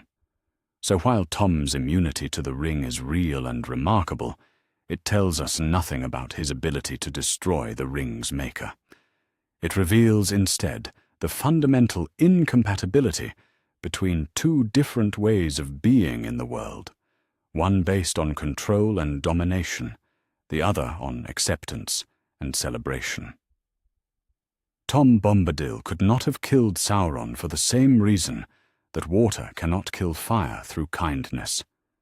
The two forces are simply too different, operating according to principles so fundamentally opposed that meaningful conflict between them is impossible. Sauron seeks to impose his will upon reality. Tom accepts reality as it is. Sauron grasps and controls. Tom observes and delights. They might as well exist in different universes entirely. Yet in the end, this very quality that makes Tom irrelevant as a weapon against Sauron may be what makes him most valuable as a symbol of what the war against the shadow was truly about. For Tom represents the ultimate goal of all who opposed the Dark Lord, the right to exist according to one's own nature, free from the need to justify that existence to any higher authority. In Tom's small kingdom, where the trees sing and the river laughs and the days pass in simple contentment, we see what Middle-earth could be if the desire for power were truly abandoned by all sides. We see a vision of life lived for its own sake, rather than as a means to some greater end. That such a life is vulnerable to those who would destroy it is not an argument for its weakness, but for its preciousness. That Tom Bombadil cannot defend himself against ultimate evil is not a failure of power, but a testament to innocence. That his immunity to the ring comes from contentment rather than strength is not a limitation, but a reminder of what true freedom might look like. Tom Bombadil could not have killed Sauron, but he did something that might be more important. He showed what was worth saving in a world where such questions became necessary in the first place. He reminded all who encountered him that power is not the only response to power, that control is not the only answer to the desire for control. In the great catalogue of those who could have ended the Dark Lord's threat, Tom Bombadil does not belong. But in the smaller, more precious catalogue of those who showed why that threat needed to be ended, his name deserves to be written in letters of gold. The eldest and fatherless could not save Middle-earth from Sauron, but he could, and did, save something that was in danger of being lost in the very act of salvation, the memory of what it meant to live without fear, without ambition, without the crushing weight of cosmic responsibility. In the end, that may be the most important power of all. Chapter 12.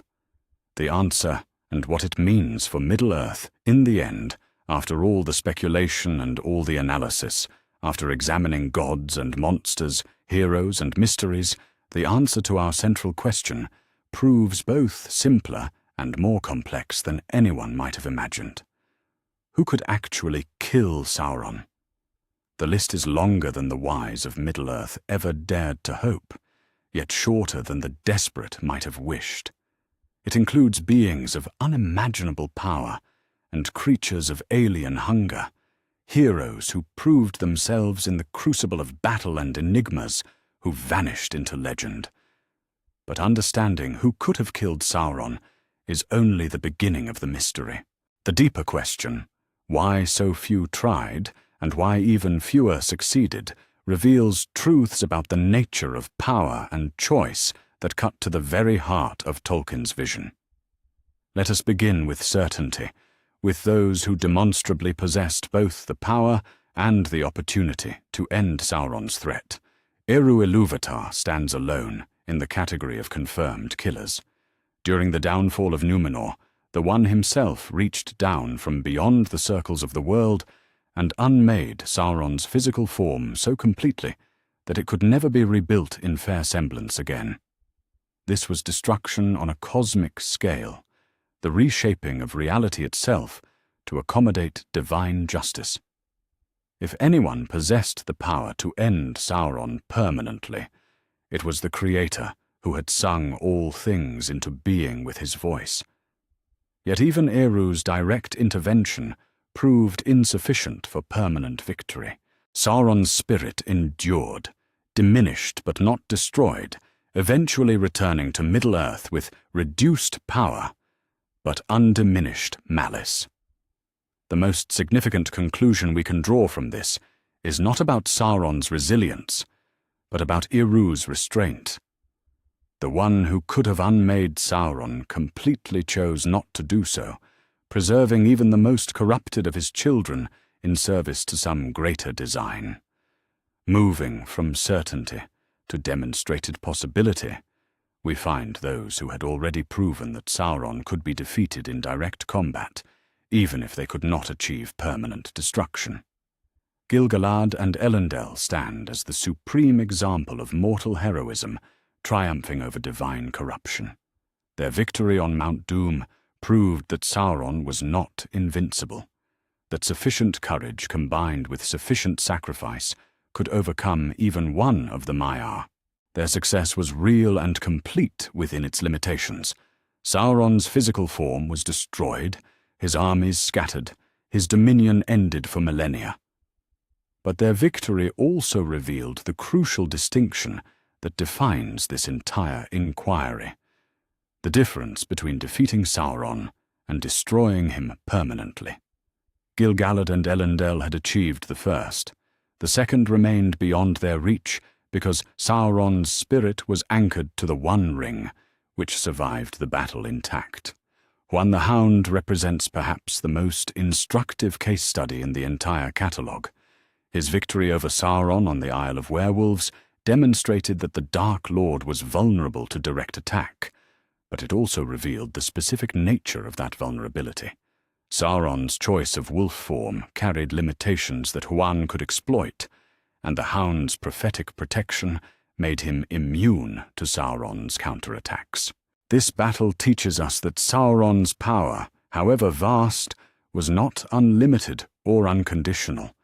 His abilities were shaped by the forms he chose to wear, and the laws that governed spiritual beings in physical incarnation. A sufficiently knowledgeable opponent might be able to force him into disadvantageous forms or exploit the limitations inherent in his chosen shapes. Beyond these proven cases, we enter the realm of theoretical possibility, beings who possessed the power to kill Sauron, but chose different paths. The Valar collectively represent the most obvious untapped resource for Sauron's destruction. Manwë, Tulkas, Ulmo, Aule. Any one of them possessed power sufficient to unmake their former peer's corrupted servant. Their restraint was born not of inability, but of wisdom, the hard-learned knowledge that overwhelming force often destroys what it seeks to protect. The War of Wrath had shown them the cost of divine intervention. When the Valar had finally acted directly against Morgoth, the very land had been broken, entire kingdoms swallowed by the sea. The cure had proved nearly as devastating as the disease. Their choice to work through intermediaries in the Third Age represented not weakness, but the application of painful experience. Emma the Herald stands as the great what-if of Middle-earth's history. Mightiest in arms among all the Maiar, he had both the power to destroy Sauron and the perfect opportunity when the Dark Lord had surrendered after Morgoth's defeat. His adherence to proper authority, his refusal to exceed his commission, allowed the greatest threat to slip through his fingers. Yet even here, we must ask whether Eowyn's restraint was failure or wisdom. A herald who appointed himself judge and executioner would have saved Middle-earth from future suffering, but at the cost of establishing precedent for divine beings to act beyond their authority. The cure might have proved worse than the disease in ways that only became apparent centuries later. In the category of alien powers beyond normal understanding, Ungoliant poses the most disturbing possibility. Her near consumption of Morgoth himself suggests that she could have devoured Sauron with relative ease. Her hunger was not limited by moral considerations or spiritual kinship. She would have consumed the Dark Lord as readily as she had consumed the light of the two trees. But Ungoliant's solution to the Sauron problem would have created an even worse threat. A primordial spider empowered by the consumption of a mire, glutted on the concentrated malice of the One Ring, might have become something far more terrible than the Dark Lord himself. Some cures are indeed worse than the diseases they treat. The Blue Wizards remain the greatest unknown in our entire inquiry. Their mission to the east, their subsequent disappearance, and the mysterious absence of certain peoples from Sauron's final army all suggest that they might have accomplished something significant in the hidden places of the world. Whether they succeeded in their original mission, fell to corruption, or transcended their limitations, entirely remains one of the great unsolved mysteries of the Third Age. If the Blue Wizards did find a way to destroy Sauron, their silence about their achievement suggests that the victory came at a cost too high to celebrate. Perhaps they learned truths about the use of power that were too dangerous to share, or perhaps they became something that Middle-earth needed to be protected from as much as it had needed protection from Sauron. Having catalogued the possible, we must also acknowledge the impossible. those whose supposed ability to kill Sauron rests on misunderstanding rather than fact. Tom Bombadil, despite his immunity to the ring, possessed neither the power nor the inclination to destroy its maker. His indifference to power was both his greatest strength and his most profound limitation. He could not be corrupted by Sauron's influence, but he also could not be motivated to act against it. His value lay not in what he could do, but in what he represented. A vision of life lived without the crushing weight of cosmic responsibility. Now we come to the pattern that emerges from all these cases, the thread that connects every successful or potentially successful approach to ending Sauron's threat. The most powerful beings, the Vala, Eru himself, even Eönwë, achieved their greatest successes through restraint rather than action. When they did act directly, the results were either temporary, Gil-galad and Elendil's victory, or catastrophic, the breaking of Beleriand in the War of Wrath. The pattern suggests that raw power, however righteously applied, was not the optimal solution to the Sauron problem. This brings us to the most profound paradox in our entire inquiry. Why the weakest solution, two hobbits carrying a ring to its destruction, succeeded where gods and heroes had failed or chosen not to try? The answer lies not in Frodo and Sam's strength, but in their humility. They possessed no power that Sauron needed to fear, no ambition that the ring could corrupt, no desire for dominion that could be turned against them. Their very weakness made them invisible to the Dark Lord's perception. Their very humility made them immune to his primary weapons of corruption and domination. In choosing hobbits as his instruments, Eru, working through the seemingly random chances that brought the ring to the Shire, demonstrated a wisdom that surpassed all the strategies of the wise. Power could not permanently destroy Sauron, because power was what he understood and could counter. Only powerlessness could slip past his defenses and accomplish what force could not achieve.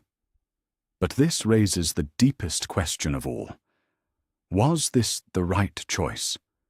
Was the suffering of the War of the Ring, the devastation of Gondor and Rohan, the loss of countless innocent lives, truly preferable to the clean efficiency of divine intervention?